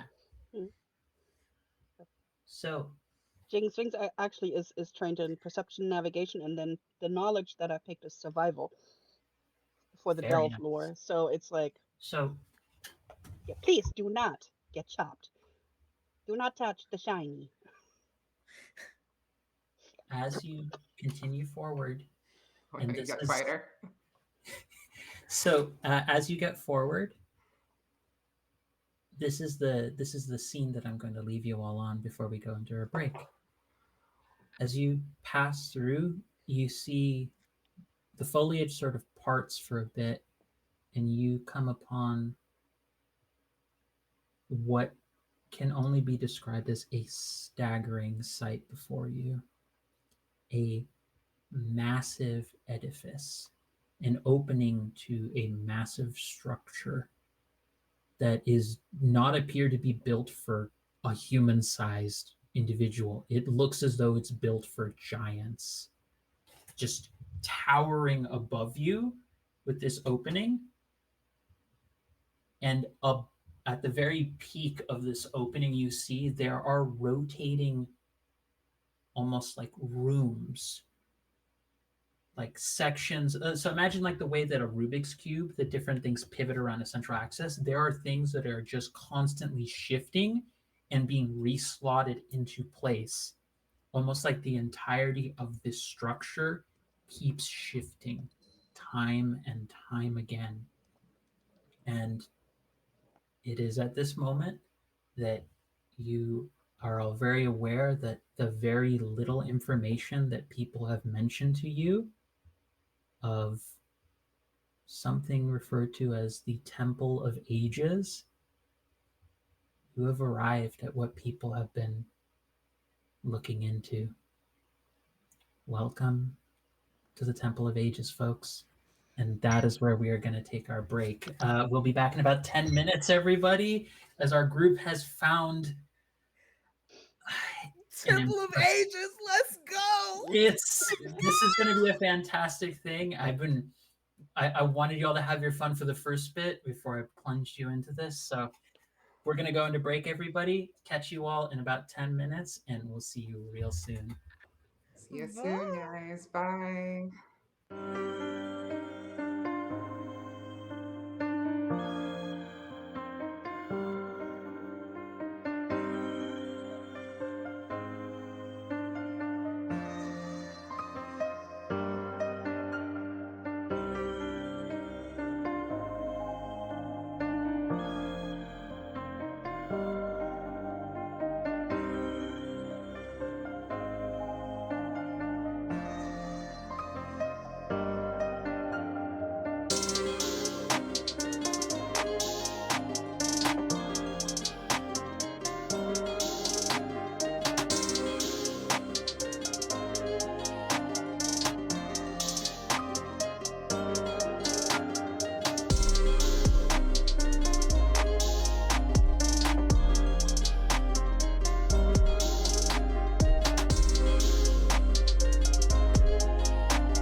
Hello there, Hi. my lovelies. You have returned to us. How are you doing? You feeling good? You taking your meds? You had some food? You gotten a snack? If you haven't, well, it's too late now and you're stuck here, so deal with it. Please. He's about to spit out my beer. This is like the ring, but if you go away from it, then we are back here for Numenera Aerowen on Girls Run This World channel, where our party, after having a rocking, actually more like rocketing good time with two not very clearly poet reference names characters, have managed amidst a eerily quiet forest setting to stumble upon what has only been minorly reported back as, from what rumors have said, as the Temple of Ages. This massive structure that towers above them as though built for giants, rotating sections of further parts of this temple, basically floating in air even higher up than this place built for giants, which we're talking like at least 30-40 feet tall. So what is that, like 11 meters, somewhere around there, 11, 12 meters, somewhere in that vicinity. Conversions are hard, folks. This is why we should have used the metric system from the beginning. Anyways, That part. yeah, that part makes more sense. But you see them rotating around, and you see that the sort of opening area before even heading into this massive structure, there appear to be bits of scraps and just various types of writings all around the like steps and bottom area of this edifice. But this is the structure you see before you. There is what, it's not quite big enough to be like a lake, but still pretty substantial, like pool of water to the left of you. But this whole structure pretty much seems to eclipse the rest of the forest that you would see behind it. It is the definition of massive. Question, GM. Being the type of nano I am, it says I'm trained in understanding Numenera. The rotating bits of this place, is that Numenera and Oh the yeah, copper? oh yeah. This is fucking. This is giant. This is new. Oh. This is a shitload of Numenera on a scale that has Cool. not been seen in this world in a long time. Okay. Okay. Like Can we're talking the can equivalent. we? We're talking the equivalent of like if you had someone from like the 1700s see like the fast speed monorails in Japan. Like we're talking that level of like exponential movement, technological growth. Like it's staggering to see this. I think y'all would see Cadix's eyes just mimic the bird, the proto, and like the like especially the mechanic ones, like and just trying to like take in everything. And I think she might just run towards it. I'm not sure, or would even like not full speed, but I think it's more of a trance at this point, and she just like wants to touch it, and like her hand reaches out, the mechanical one, and all the fingers open up again, and just like Yeah, it looks like Enoch is going to like put an arm around them and just like pull her back just a little I bit. want Like to touch I it get too. it. I do. I wanna see the cool thing as well, but let us not go rushing into a lightning storm, shall we? Errol is rushing Let's into a lightning salvage that storm. this thing's Oh gonna god. have. Somebody grab Arrow! Somebody grab Arrow! Errol, Errol's the Thank glove you! on Errol's hand starts to. There is electricity shredding this glove to pieces, and she notices that, sticks her hand in her pocket immediately, and is just sort of like Yeah, let's touch the stuff. Let's do it. It's fun. Enoch You- clocks uh, that, and it is immediately like, hell no. You're having the Tom and Jerry moment of the looking to the Not side of the touching that. camera. Mm-mm. Just that didn't happen. Nobody saw that. Cartoon logic dictates that nobody saw that. Nobody We were saw not that. even paying attention. I peeked a tunnel on the side of a wall and I run into it. But Jinx is dreaming of salvage. Catex is dreaming of touching it. Enoch is like, oh my god, nobody touch it. I want to talk to Right. it. I think, okay, is it like, I'm coming off the heels of D&D, so Yeah, is no, it that's like, is there a perception check question mark sort of equivalent here So, that I I have a can do? perception skill. I don't know if that's Same. equivalent Yep. here. I have it attached to sight. I think we have some of the same stuff. That's really cool. Probably. Anyway, Yeah. Sorry. Go ahead. So, as a reminder, outline. Imagine it like, have you ever seen the old ass buildings on like undergraduate campuses that have like the nice fancy steps leading up to like a conservatory or like a performance hall or something like that? That's basically what the quote unquote opening area leading up into the first main section of the structure is. And there's just a variety of what look like floating orbs that are no longer floating on the ground, and a bunch of other various tech that like you would have to take some time to scavenge around and look at it or try and identify it. But I do want to highlight one thing. Cadix, you said you wanted to talk to some of it. Yes.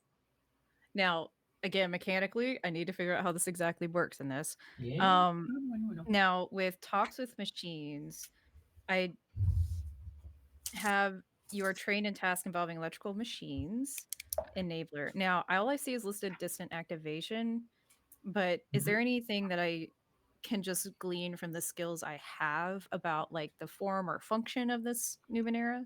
So I would say that this is something where it would be identifying. This would be identifying purpose of a Numenera. So this would Okay. be. I don't know if this would be another scan I, then, or this perception. wouldn't be a scan. This would be an intellect task for you specifically. Okay. So what this is this is going to be an intellect task of 2. You would need to spend about 15 minutes to an hour trying to see like just what the deal is with the stuff out here, because you're interacting with the stuff that's just on these steps that you can see on the outside. Yes. Mm-hmm. So it would be an intellect task of 2. Okay. And just make sure I understand this points here. So I have a max of 14. I spent 2 before. So then this will put me at 10. Yes. If you are you doing a scan, or are you just, because this is not related to a scan. This is just a thing that you are trained, because you are trained in identifying Numenera. Yes. Yes. Yes. So Understanding. you don't have to do scan. Scan would tell you a much more advanced level of details, but just basic identification Mm-hmm. would be just something you can do without inherently spending. Oh. anything. Then yeah. I'll try that first. So yeah, it would be it's a standard task of 2, and you are trained in this, so that it knocks the difficulty down to 1. Got you. So it's a task. It's a difficulty of 1. So you need to roll 3 or higher. Oh God. Okay. I Please say get that. rolled. I you know. got this. I know. I mean, Nat 20, is this nat one of the 20. things that I can help her on so she can get No. No. No. I'm What did you trying. roll? A 3. 3? Yeah, That's what I you know, need. I know, I know. Just saying, That's but, what you but just needed. barely. I have rolled 2 times, and what was a 2 and what's a 3, guys? We're So- everyone, we're doing great. Babe, This- I this thought bodes you well had for us. like rolled a nat 1. I was gonna cry. I was I also was gonna cry. too. I'm like, it's the front door, everybody. You were gonna You're not cry, even and then we were gonna inside. cry because of what you did to us. It's the I would've been front happy about it. door. For I mean, she has Christ's 1 XP. sakes. Does that mean she can use that for like a reroll? Oh, or that's true. something? No, that is true. You do have an XP, so if you wanted to re-roll and used a better result, you could spend that XP. That is a thing you Is can this do. a system where if I do higher, I get more information in this type of scenario, or no? No. This is just I give you the information. This is a Gotcha. yes/no system. Then I will remember the XP. I will sometimes in yes/no systems tweak it mainly Yeah. because sometimes I'm just like, just saying no is boring, or giving like a very vague hint of like you had an idea of something and then it just didn't work is more interesting to me. Yeah. Mainly can because also it's be- more gratifying. It can also be fun when you're like, yeah, that person's totally trustworthy. On like a roll of a 1. So, Yeah. Cadix, Yes. I will say, let me just double check to see where the dial thing.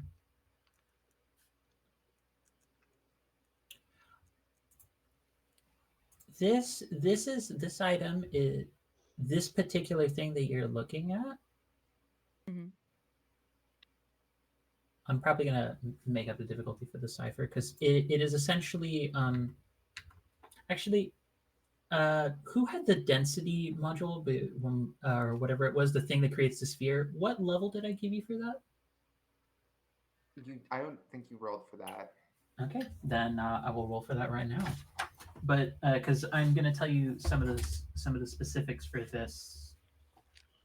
Well, actually, I don't need to tell you the level. I can tell you the purpose of it. There's a lot of moving parts in this system, folks. Cadix, you sort of tap into this and looking at it, Mhm. and you hear kind of there's a reply in your head of like, welcome new arrivals to research site 4. I think she'll reply like, "Hello, we are adventurers. What is your research site for? What is your purpose?" And I don't know if the rest hear this, but she's definitely saying it back. Research research site designation identified. Disclosure beginning. Research site number 4 dedicated to historical preservation of Solaran and Umbran cultural items and history. Items and history. I think that part she'll repeat out loud to everybody. Yeah, I'll do the. So Yeah, it's yeah. fine The to hand is touch. moving. Yeah, the hand's moving. She's speaking it out to y'all. We can touch it then. GM, do I know what can Solaran have- is? It's there that the two terms used, Solaran and Umbran, Mhm. you have no idea what those terms mean. They sound like they're maybe a designation for people, but you've never heard of this. This is something in the historical record, like you or at least you'd have to like do a roll to see if you could even recall something. This is like this is the kind of thing where like a grad student specializes in the research to look into it Right. levels of difficulty. Go ahead. I have a question. Yes. Could I ask the voice in my head if it knows what Solaran and Umbran are? You can. Okay. Hey, buddy. Good, buddy, old pal. Oh, the buddy. Do you know what Solaran and Umbran are? This just crossed my mind for no reason. Are you referring to the peoples of the previous era? Oh, okay. Yeah. Do you have any more like details on that or anything? Or Records of the individuals have been lost. They were among my creators. oh, okay. So if we were at like a museum or something with those artifacts like from those people, that might have something that No could like artifacts belonging to either of those peoples beyond myself have been found, as far as I'm aware. okay, but like something over here might be able to like if there's like an artifact that like someone wants to get rid of or something, there might be like a sort of like a shoehorn for that thing or I am uncertain. And then the voice that Cadix heard in her head, Errol, you hear the voice speaking to your voice. this is gonna suck. Designation: Fist of Destruction. Do I hear that? You don't. Errol does. Oh God. Wait. So this, you know what this thing is? Designation: danger. Ah, Danger high. Item known to bond to organic structure and amplify natural abilities. okay. Okay. So are Severe there? threat to hosts often posed. This is wonderful. Hey guys, so I think this place must be from like the old era, and I think that it's probably like fine. It's probably good. Oh, I My look forward to salvaging in here. Yeah. Can I continue to talk to the research site? mhm. Can we access your records? Records cannot be accessed at this time. Local research backup files placed in Nexus Core. Nexus Core must be interacted with in order to obtain long logged historical records. There is also a moment of pause in the voice. Designation: researcher Katerina. Welcome back, researcher Katerina, to research site number 4. I think out loud here. No, no, no. My name's Cadix. It's Cadix. I'm Cadix. Cata dash X. Data. Designation. Data. Conflicting information being presented. Designation: Cadex bears similar organic and technological profile to researcher Katerina. Y'all see Cadix is like twitching a little bit. All the mechanical parts are kind of like twitching. Yes, Cadix, Katerina. Similar, not same. Refer to me as Cadix. And like there's a little like twitch to it.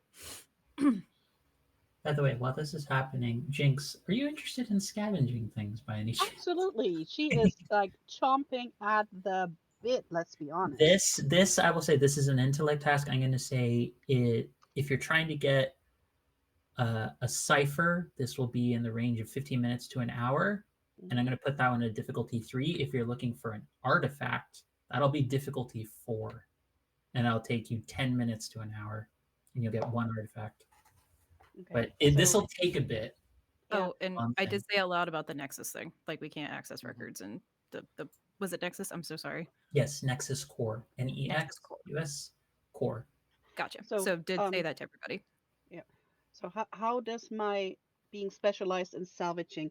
It's like I kind of read over it, but it's also So here's how here's gonna have it, at least for the start. We'll do reviews of mechanics, but as far as I understand it, so scavenging, main key thing is going to come down to it is an intellect task of a certain amount, and like all other tasks, any sort of trainings and such, and anything that can work as an asset to lower the difficulty will work.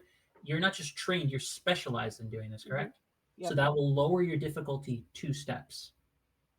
Now, but the question is, are you trying to go for a cipher or an artifact? So in terms of the narrative coherence, are you trying to go for something that's like that you think in your mind Jinx would find as this is maybe a bit easier to try and get something out of here versus something that's like, oh, this is where the real money is. we are right at the entry, so she would stick with the easy stuff first. She would just try and find something to look at just to get her mind working and kind of determine what kind of facility and what kind of artifacts and what you will find. You know, it's like the starter step. We're gonna take a little step and look at the small stuff and do some salvage, and then we're gonna go in and we're gonna look for some more stuff. Also, who finds the good stuff at the front door? Thrifters? I don't know. Yeah. Are we There were people is here there a before. package? Is there an Amazon delivery that we can grab? Yeah. Somebody let You're that right here. stealing an Amazon delivery package. Is that what I'm hearing? Yeah. Yeah, from the ghost people. Yep, absolutely. But so yours is difficulty 3. Specialization knocks it down. I need to make sure I put down the right fingers. 1 Mhm. to 1. So if you spend an effort, then you're just going to get a cipher. Okay. How does that work again? Remind me. Yes. We here at GRTW are instructional in our GMing as well. Or rather, I love teaching players systems. So when you put in effort, you have whatever your tier is will determine how many times you can put in effort. Every time you put in effort, it will be 3 points minus whatever your edge in the given task is, if you have an edge. So it's an intellect task. So if you have an edge in intellect, that will lower it down. So you have an edge of 1. So that will lower, if you spend 2 intellect points, you will lower the difficulty to 0, and you're just, it's going to be scene-wise the equivalent of a dude going to a scrapyard and being like, yep, got it, got a thing. Yes. So she will definitely be like goggles on, and then she will start, trying to find something, and she'll spend her effort. I already took 2 points off. Okay.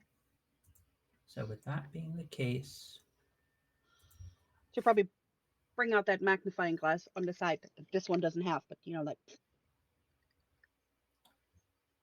here, let me find something. yep, you start tinkering around, and your eyes catch the attention of something. It looks like you find what looks to be like a box that has a couple of the sides, like it's a cube that has a couple of the sides missing, but the sides that are open, that are closed or have an actual like piece to them, they look like various bits of like silver crystals that have been almost like flattened and shaved down to be like pressed into one another with a rotating little trying to think, it's not a lava lamp. It's basically almost like rave lights thing.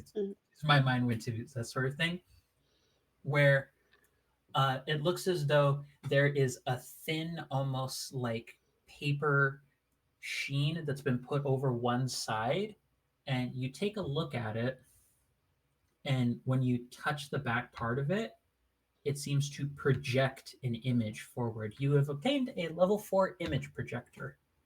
Right. So, and Jinx also realizes her limit for ciphers is 2. She already has 2, so she's going to look at her comrades and see if anybody can carry an extra cipher. I have 3 already. Hmm? I have 3 already. I don't think I can. I have 3 already too. I have 2.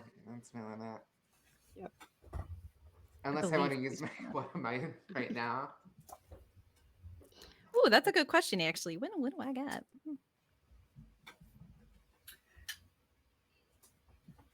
Also, I want to ask something.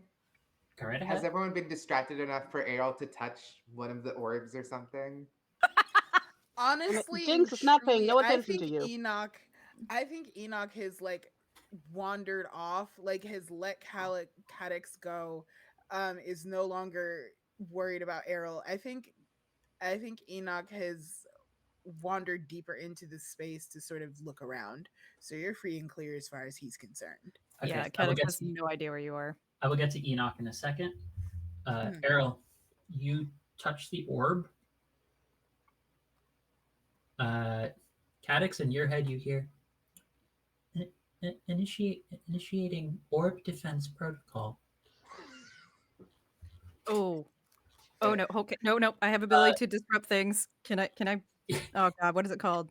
Hold on. Advantageous malfunction. Oh, right, that's an intrusion that you have. Yep. That is an intrusion you do have. Oh crap! Let me about that. Yeah, get the specific. I do recall what it is. It's basically you conveniently make a machine malfunction. There is a distinct moment where something for I think it was Errol. You got the orb thing that can protect all of you. Oh no, that was There's the not me. That was Jinx. Jinx. Yep. With the You images. She can't yeah take it with her, but she can look at the images before we leave. So yeah. There is a moment where actually I'm gonna let Jinx's thing. I'll get to Jinx in a moment. The order is I have to go to Errol, then I have to go to Jinx, and then I do that. This is Errol, great. you have a moment where it almost looks like there is effectively a big bubble that's about to boink, pop out, and then like entirely swallow you whole, and then begin to start shrinking to crush you. Yeah, I think you just hear Cadix go, no. And then reach out and Oh my god, Cadix, you saved me. That's the nicest thing anyone has ever done for me. I honestly don't know if Cadix can hear you right now, to be honest. I will also say, as that bubble started to come out, almost as if without any input from her, Errol raised up her hand and metallic claws are emerging from it. Love it. Mm-hmm. So, Jinx, I know exactly which one is going to work for this. You have a moment of seeing the projector, like you know what it's capable of doing. Hello, cat. Your bushy tail is much appreciated. is it Timmy? You see that there is an image being depicted. Think of it very much the way that like shadow puppets, kind of that kind of style of like a shadow on the wall, but just it's appearing in front of you. The best description I have for this kind of creature is imagine effectively like a stegosaurus, but like a frilled back, and every point of a vein being along the frilled back slowly begins to split along the sides and become a tendril that lashes out.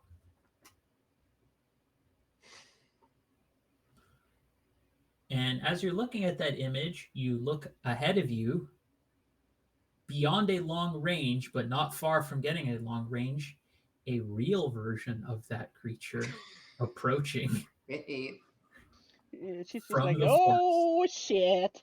You may have found part of the reason why the area was so quiet.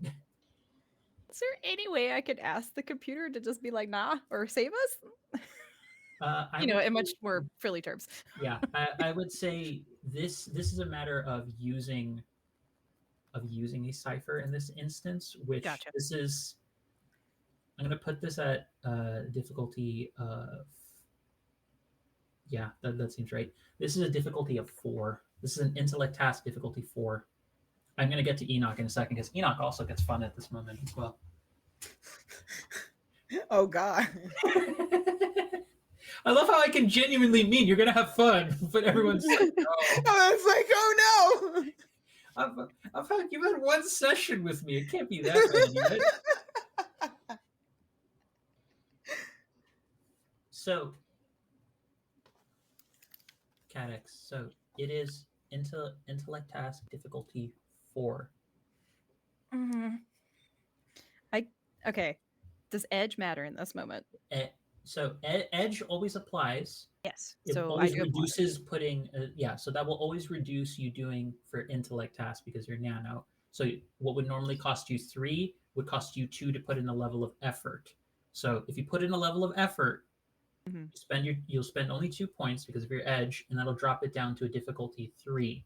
And if there's anything else in terms of your training or other materials you have that you feel can give you an asset that'll lower the difficulty even more.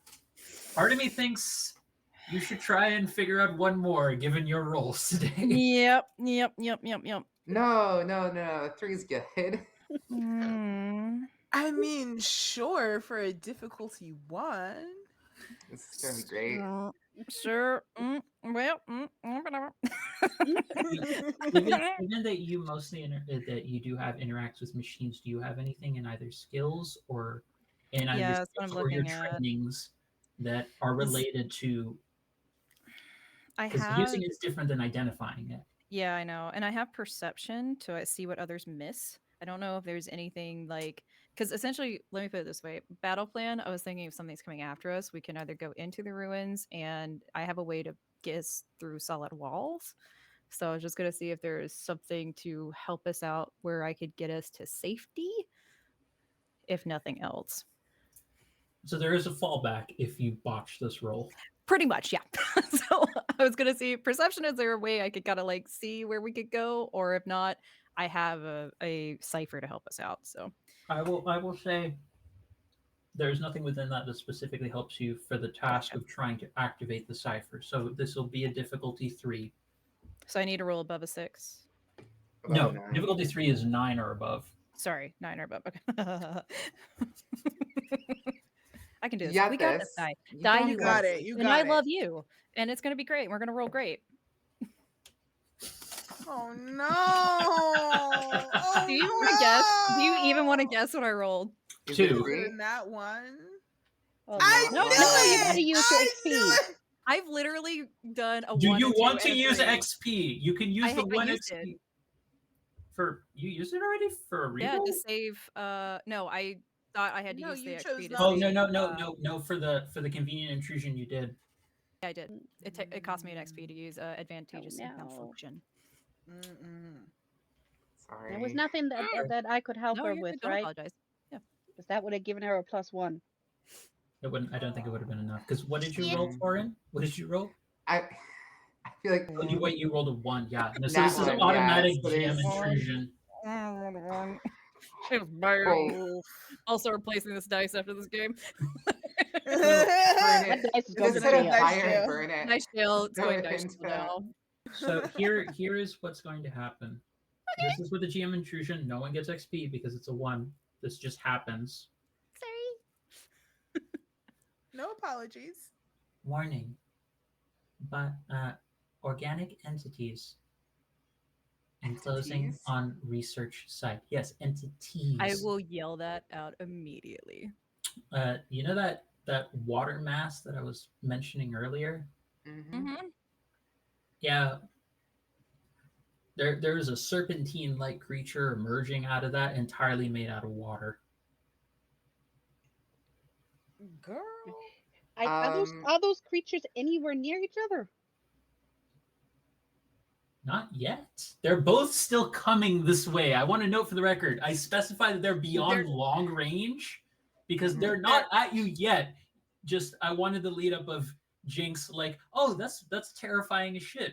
Oh no, it's actually there. That's why I did it that way. Yeah. No, I was just wondering because I still have that travel bubble. That's true. You do. Trouble bubble. We're just gonna sit here for 10 hours, just like waiting to die. So I don't know how you want me, or if this could be resolved this way. I absolutely have the phase disruptor, and I could get us through a wall essentially. So, speaking of walls and such, Great. you That's know, great. Yes.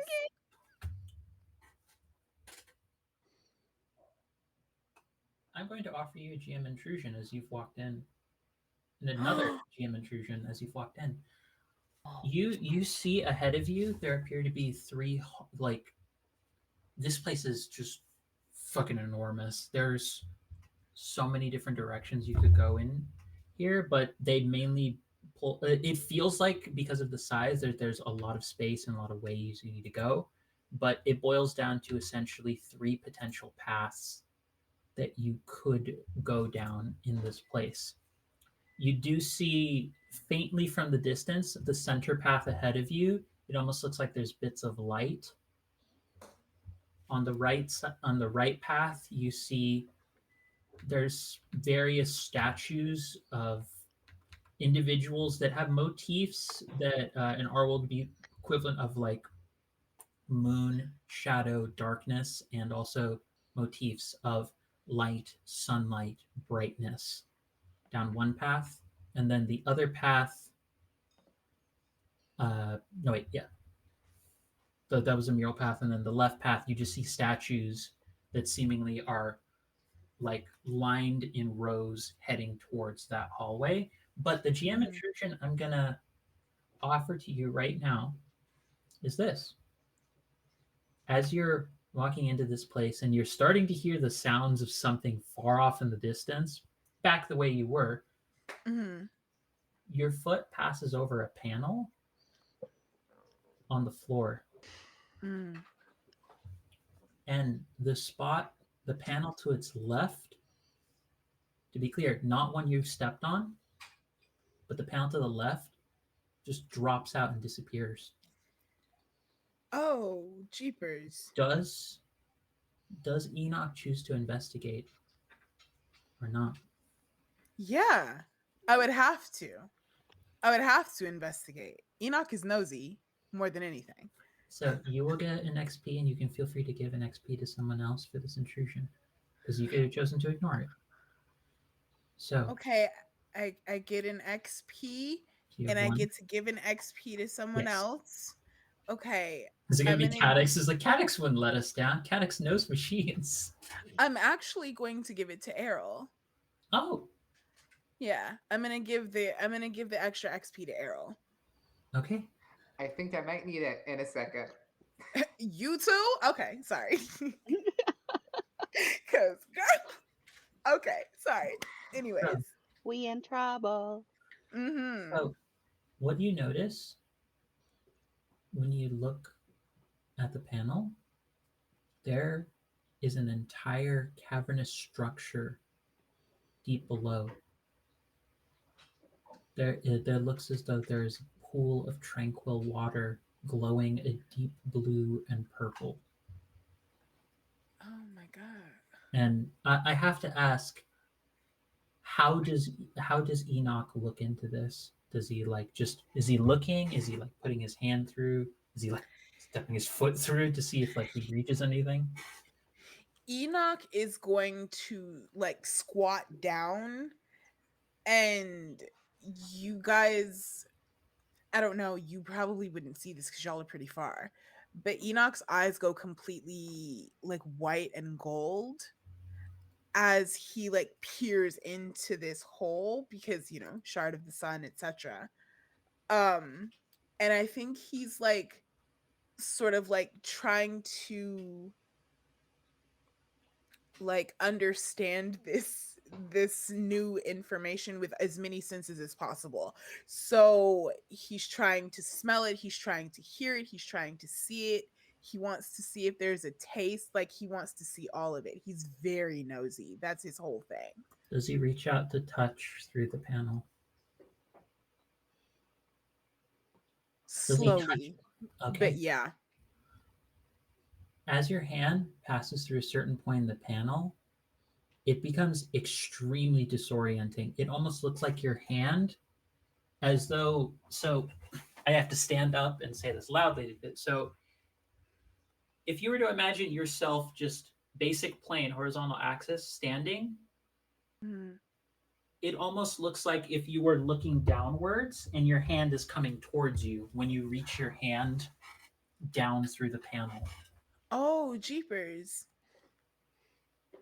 So it's like my oh, So like okay. so like when you put your hand down slowly, you're seeing your hand, like your actual one that's attached to you going through it, but it also like to the left of it looks like your own hand is coming towards you.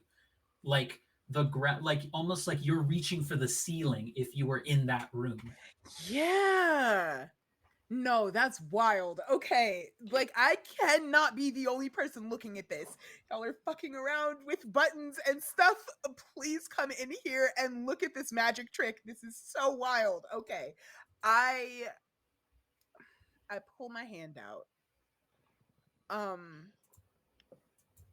And I think I test it again to see like if I put my hand in, will it come back out again? It does. It does. Okay. So with that in mind, Enoch is going to stand and call for the rest of the group. Uh Guys, new information. I'm sure you're going to want to see this, but be careful. Panels are falling into the floor. Meanwhile, the group. You hear this, but do you notice? Given your situation of considering. the angriest tendril stegosaurus and water serpent boy. As Errol sees these two monstrous creatures start to come towards her friends, who are her best friends in the world, who she cares about and loves so much and are perfect and wonderful, all other noises in the world are completely blocked out. And her eyes narrow to a pinprick. She's going to, her hand, the glove fully shreds away as it electricity is streaming down her arm. Her veins are running blue with glowing light. And I am going to spend 1 intellect point to use shock, which lets me deal 3 points of damage to the next creature that I touch. I am going to use Bolt Rider, which costs 4 intellect points, and a bolt of lightning where Errol was standing streaks out, strikes the ground right next to the tentacle Stegosaurus, and she is going to attack it, punching it straight in the face as she says, "Combat mode engaged." Oh God, this is bad. Well, this is Well, terrifying. this took a turn. This certainly took a turn. Let's fucking go. Let's fucking go. Get it? Let's fucking go. Oh Lord. I'm gonna die. Yeah, I was about to say, full disclosure, these were not statted for you to fight. We're supposed to run. That face after I have. That was my Oh, shit card. Run! Oh, grab Errol and let's go. Yep. Errol screams at you two to get out of here. I will say I have plenty of intellect points to use Bolt Rider again to get out of here. So Okay, I was about to say, I'm like, oh my God. The Yeah. distraction. Yeah. So I'm yeah, guessing we're running towards Enoch? I am trying to let you. So what's the difficulty of this attack? So the difficulty is going to be 4. Okay, so that's lowered they're- 1 because it's an unarmed attack. That's true. So it's 3. I'm going to spend some effort from my might pool. So that's going to lower it another. I'm going to spend 2 points of effort. So that's 2 is the difficulty. So I need to roll a 6 or above. 6 or above for success on this. Okay. You got this. Let's do it. Let's see That's that. the dice freaking- gods. 13. That does Nice. it. Jesus So that's going to Christ. deal 8 points of damage. Fuck me. I need to actually go look up the stat of this terrifying creature. Jeepers. Because I do actually have it here in a list somewhere. It was near the bottom of the harder creature. There it is. But look now. Hello, my lovely. I love you. I should also note for the record, you said it deal. Question: Does your ability go past armor? Does shock? I believe Does it so. state that it goes past armor? If it doesn't, I'm going to rule it as its armor's kicking in because oh boy, folks, this thing has armor of 3. Oh, jeepers. Yeah, it's fine. Alternatively, It's rough. It's a rough one. Yeah. We're fighting a dinosaur. That opens up and has tentacles. Right, like. Well, it oh my doesn't God. open up. It's just its natural veins extend out as tendrils. And This is wonderful. That's not terrifying at all. Not even a little bit scary. Oh my God. Yeah. Oh, also, I activated the density nodule, brass knuckles. I figured as much. Yeah. I figured there was a So lot wait, what does happening. that add to it? So, the density nodule, I believe it was. I'm so glad I decided to just keep these books right here because I thank you. Actually, Monty Cook, the books are very helpful with these index. Otherwise, I'd be scrolling absurdly. Density module. That is Friend shape. None of them is friend shaped. none of them are friend I have shaped. friends everywhere, okay? Listen, I don't have water friend shape snakes is as a friends, matter of opinion, and not I dinosaurs with think that tentacles little either. fella, Yeah, and all a shapes are friend shaped dinosaur to with me. tentacles, It's an additional 2 is points just of a little damage. boy who Okay, wants so friendship. then So- 10 points of damage Yeah. minus the 3 from the armor. So So it's 7 points. Yep. 7 points. Yeah. So yeah, it is a to most of the things you've dealt with before, this should have been something worthwhile, and it is hurt. It's also very pissed off right now, Mm. and Hey, you also yikes. kind of all watching this see that there's aspects of its body that seemingly are playing with light, almost like it was camouflaged into the background, which might have been another reason why you didn't see this fucking thing coming in here. Are they close to each other now? Yes. All right. So can Jinx like yell over, "Get over here!" and then use the travel bubble to trap those things so we can run away? Ooh. Could I question? Could I Yes. reflavor my punch as punching the tentacle monster into the other? I'm gonna say no, Okay, but have to ask. I know it's worth an ask. So Jinx, I would say that will work, and they can't get out of it for roughly 10 hours. So, Then we're gone. yeah. I'm gonna say, for the sake of brevity of this scene, it is terrifying as you see these two fucking creatures are just pissed at each other. The tendril-looking thing, they're quite nasty. And also, let's see. Yeah, you watch as there'd been so much that was terrifying about the tendrils and everything. That very interesting note. It has a spiked tail as well. For what? You know what? I am just hoping that dinosaur and the water snake hate each other enough that they're going to kill each other over those 10 hours because I this mean, can't be. spoiler, kind of, yeah. You trap two you trap two apex predators in a bubble with each other. Hello there, nerds with dice. Thank you for the subscription. Much obliged. Thank you so much. But so, Jinx, you thinking quickly, you throwing that, Cadix, you are now like removed from the tech. The tech is just like letting actually there is one more thing, Cadix, that you do get. You do hear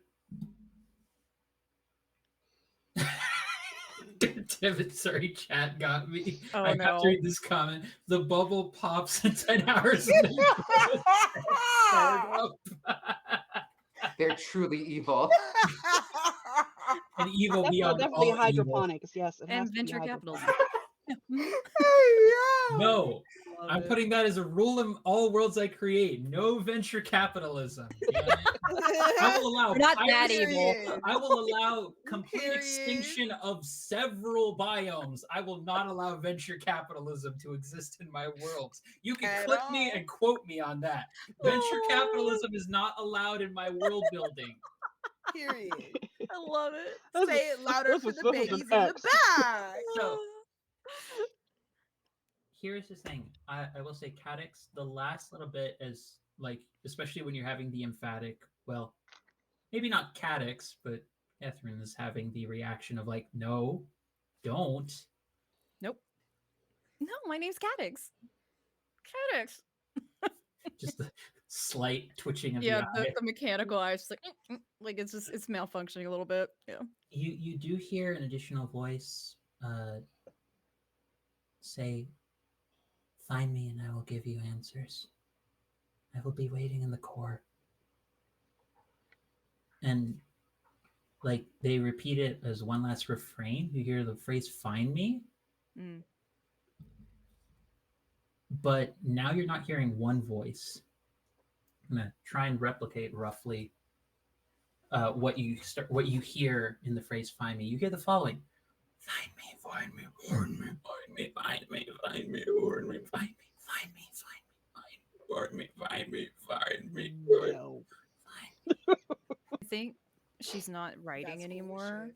but what you see is the mechanical parts where there's like the lines of separation of different parts. You start seeing them light up.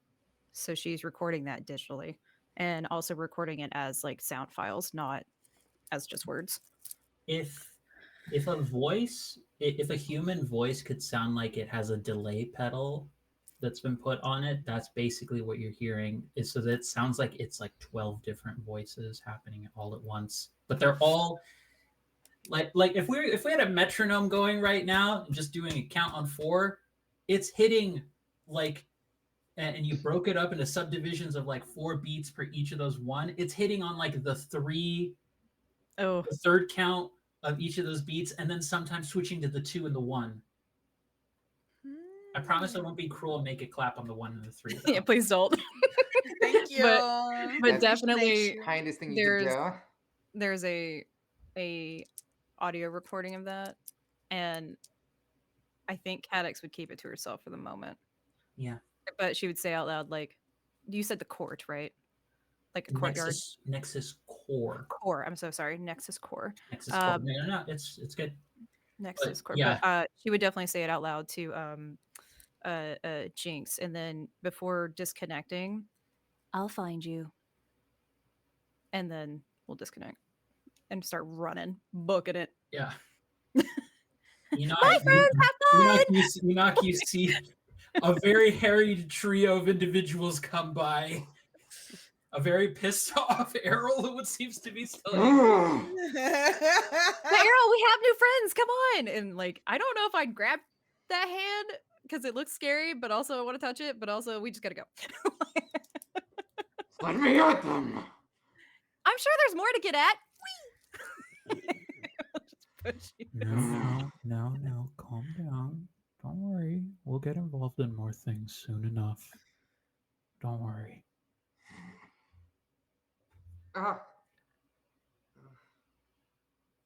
New friends? That sounds so fun. Yeah, new friends at the Nexus core. Oh my gosh, I can't wait to meet them. It's gonna be so fun. Yeah. That's right. Enoch is clocking the hell out of this nonsense. Okay. Yeah, this is the moment where all the queers and all the POC attendees to the movie are like, we're just gonna ignore the whole. She just did that. We're just gonna ignore. Okay, I guess we're just gonna pass by that. That's just what she does. We ain't got no choice. Yep. Enoch didn't see shit, so he can't say nothing. Yeah, actually, he doesn't know. Cadix just totally takes a that's her. Like that's But- it. Wee! But so, yeah, the three of you get into like the main, like the opening area that Enoch has found, and you also see the same panel gone that Enoch did. Enoch is like, once everybody comes close, Enoch is gonna be like, just watch this, and puts his hand back into that little like area, and then like shows that the hand is coming back up from where he reached down. Like, this is, and he's gonna say, this is my hand. I don't know what fuckery goes on down here, but I'm very curious to find out. And you see him just sort of like just like messing with this break in the floor. Cadix 100% joins you immediately. Like and like the whole hand is done out too. Like all the tools of her fingers are out. Just wham. I think Enoch has like an arm like around your general frame, but not touching you necessarily, just to make sure you don't fall in without Good him call. being able to catch you. Good call. Because next she's gonna shove her face in it and just be like, Yeah, what does it look like I in feel here? it. I feel it. And I mean, honestly, Enoch is very curious too, but he's not going to tell you to put your head in there. So Errol puts her head in Yeah. there. I will let you know right now, the exact same thing happens. it looks like your face is looking back at the group, but as though you were staring up at them being at the sky, at like the ceiling level. Mm. Enoch has Physics his has arm been around Errol, treated too. as physics has become a suggestion for this moment. Now we're thinking with portals. What did you see? Like, did you see anything before then you saw yourself? Well, a tile fell out of the floor down into this cavernous area. And frankly, I'm very curious as to what goes on down there. But when I stuck my hand in there, it peeked back up at me. And now Errol has her face down there and it's looking back up at the ceiling. This is fun. So, should we find some stairs or should we just rappel down? Jinx, do you have any thoughts of this? What are you doing at that moment? I mean, we do have rope, but maybe can we find out if there's maybe if this thing moved, can we maybe find a panel or something that will let us go down without Without falling? Yeah, good. That's actually a very because good I'm thought. not quite sure where we That's would smart. tie our rope, because if we tie it somewhere, what if that falls too? Yeah, or if it comes back up and we can't use it. Yeah. Smart. So Okay. I'm gonna turn over and look at Cadex. Like, I'm gonna start look around a little bit. Can you still talk to the machine and figure out if maybe there's a way to get us I can do that, steps, or I ladder? can try to look again.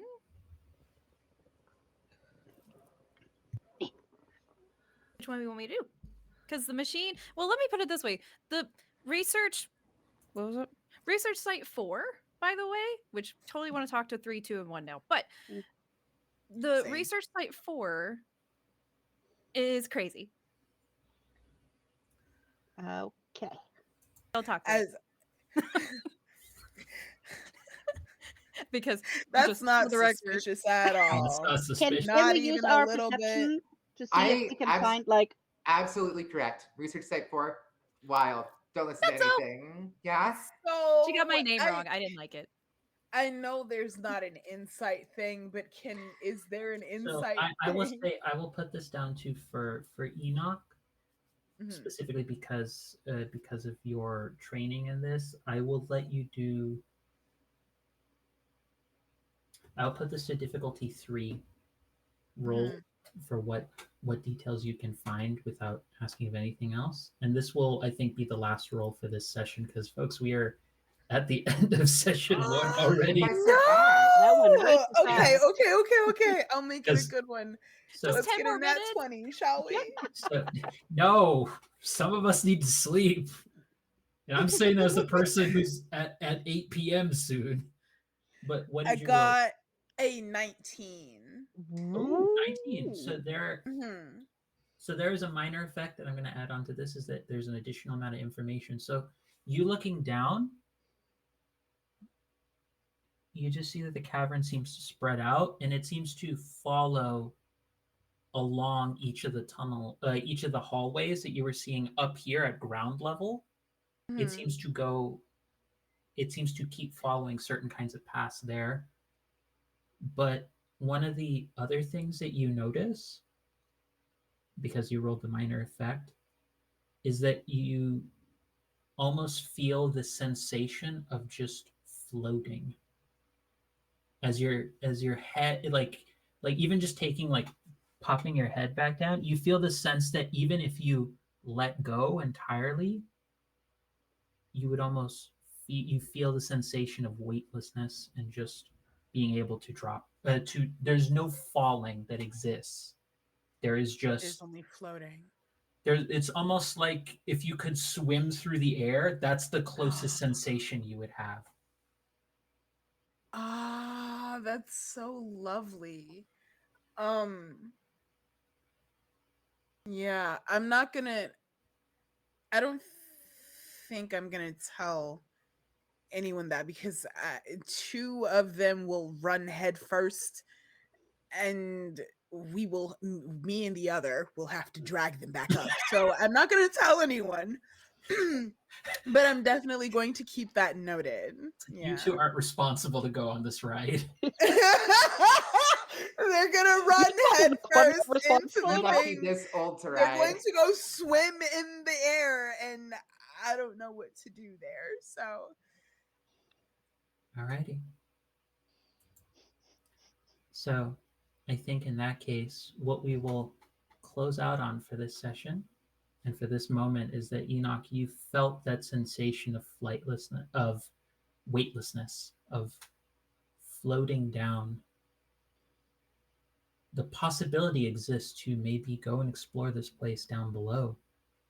But as all of you have avoided a dangerous interaction with just 2 local residents of the land below, and you are in the midst of this vast edifice dedicated to what seems to be the previous era of the world, which folks really have had a hard time cataloging anything about the history.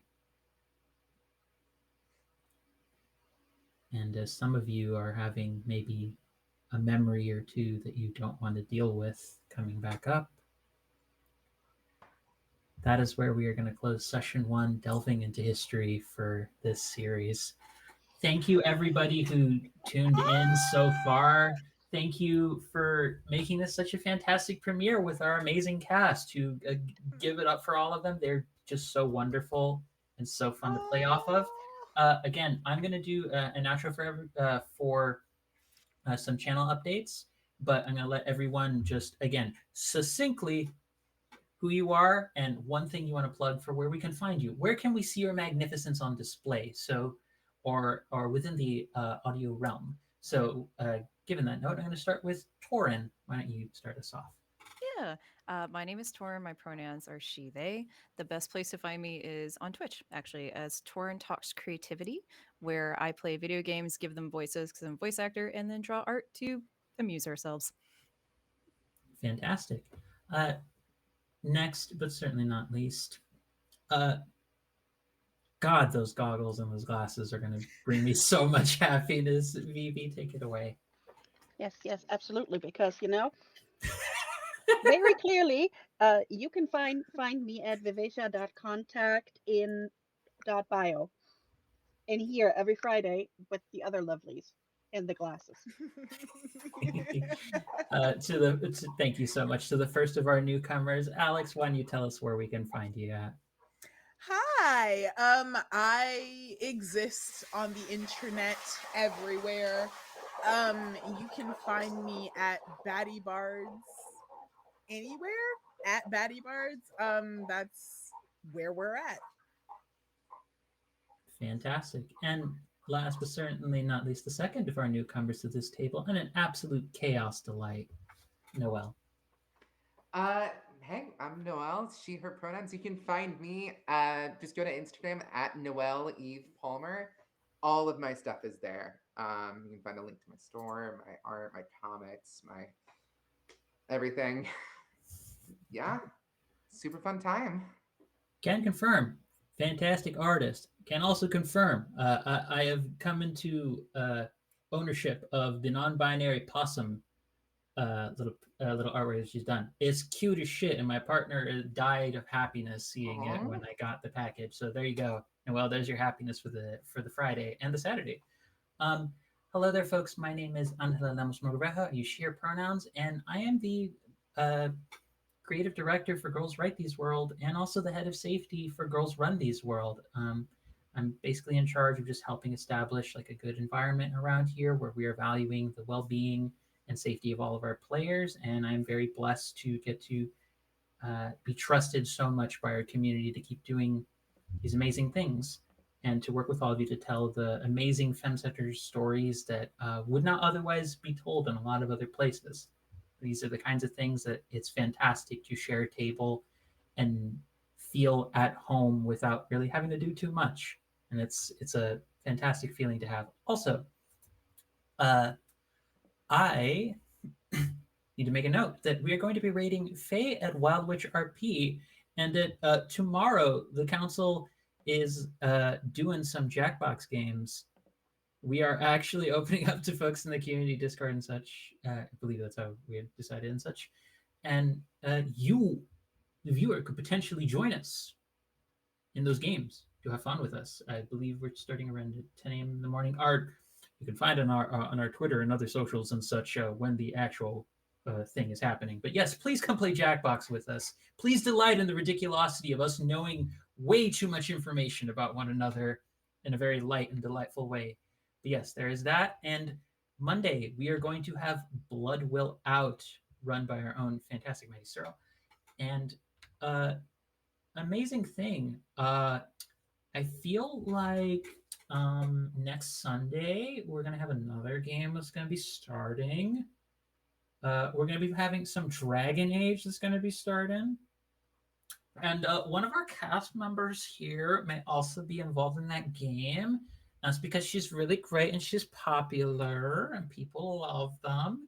And if I keep saying compliments, they'll slowly break down in a puddle of feelings. So I've done my job correctly. See, this is how I'm a chaos bot. It's just feel, damn it, feel. It was good that you started with so many nice things and then did that. Like I was like, yeah, I agree with. Wait, no, like absolute wait. But so, folks, this has been our first session here for Numenera. We're going to be here for another 4 weeks. Then we're going to have a break, and then we're going to have another 5 weeks. So a total of 10 weeks of delving into the mysteries of the Temple of Ages, of who these Solaran and Umbran people are, and just what is happening with everybody. What's happened to Jinx's mentor? What is this fucking Fist of Destruction thing that just made the nicest glaive in the world be ready to have bloodlust like 7,000 people? Is Enoch ever gonna stop having the migraine headache from being around two of the other people? No. That answer is easy to find. And is Cadix going to be the ever shining beacon of toxic positivity? And who's Katarina? We will find out. But on that note, the comments. Thank you, everybody. I hope you have a fantastic weekend. The world can be a very grim and difficult place right now with just so many different things happening. Find whatever joy and warmth you can with others. Find your community, and wherever possible, share your story. It is one of the most powerful things that you can give to the world, and I am blessed to be able to share this story with this amazing table. So we're gonna go raid Faye over to Wild Witch RP. I knew I remembered correctly. So take care, everybody. Tut tut, and fare thee well. Bye. Bye, everyone.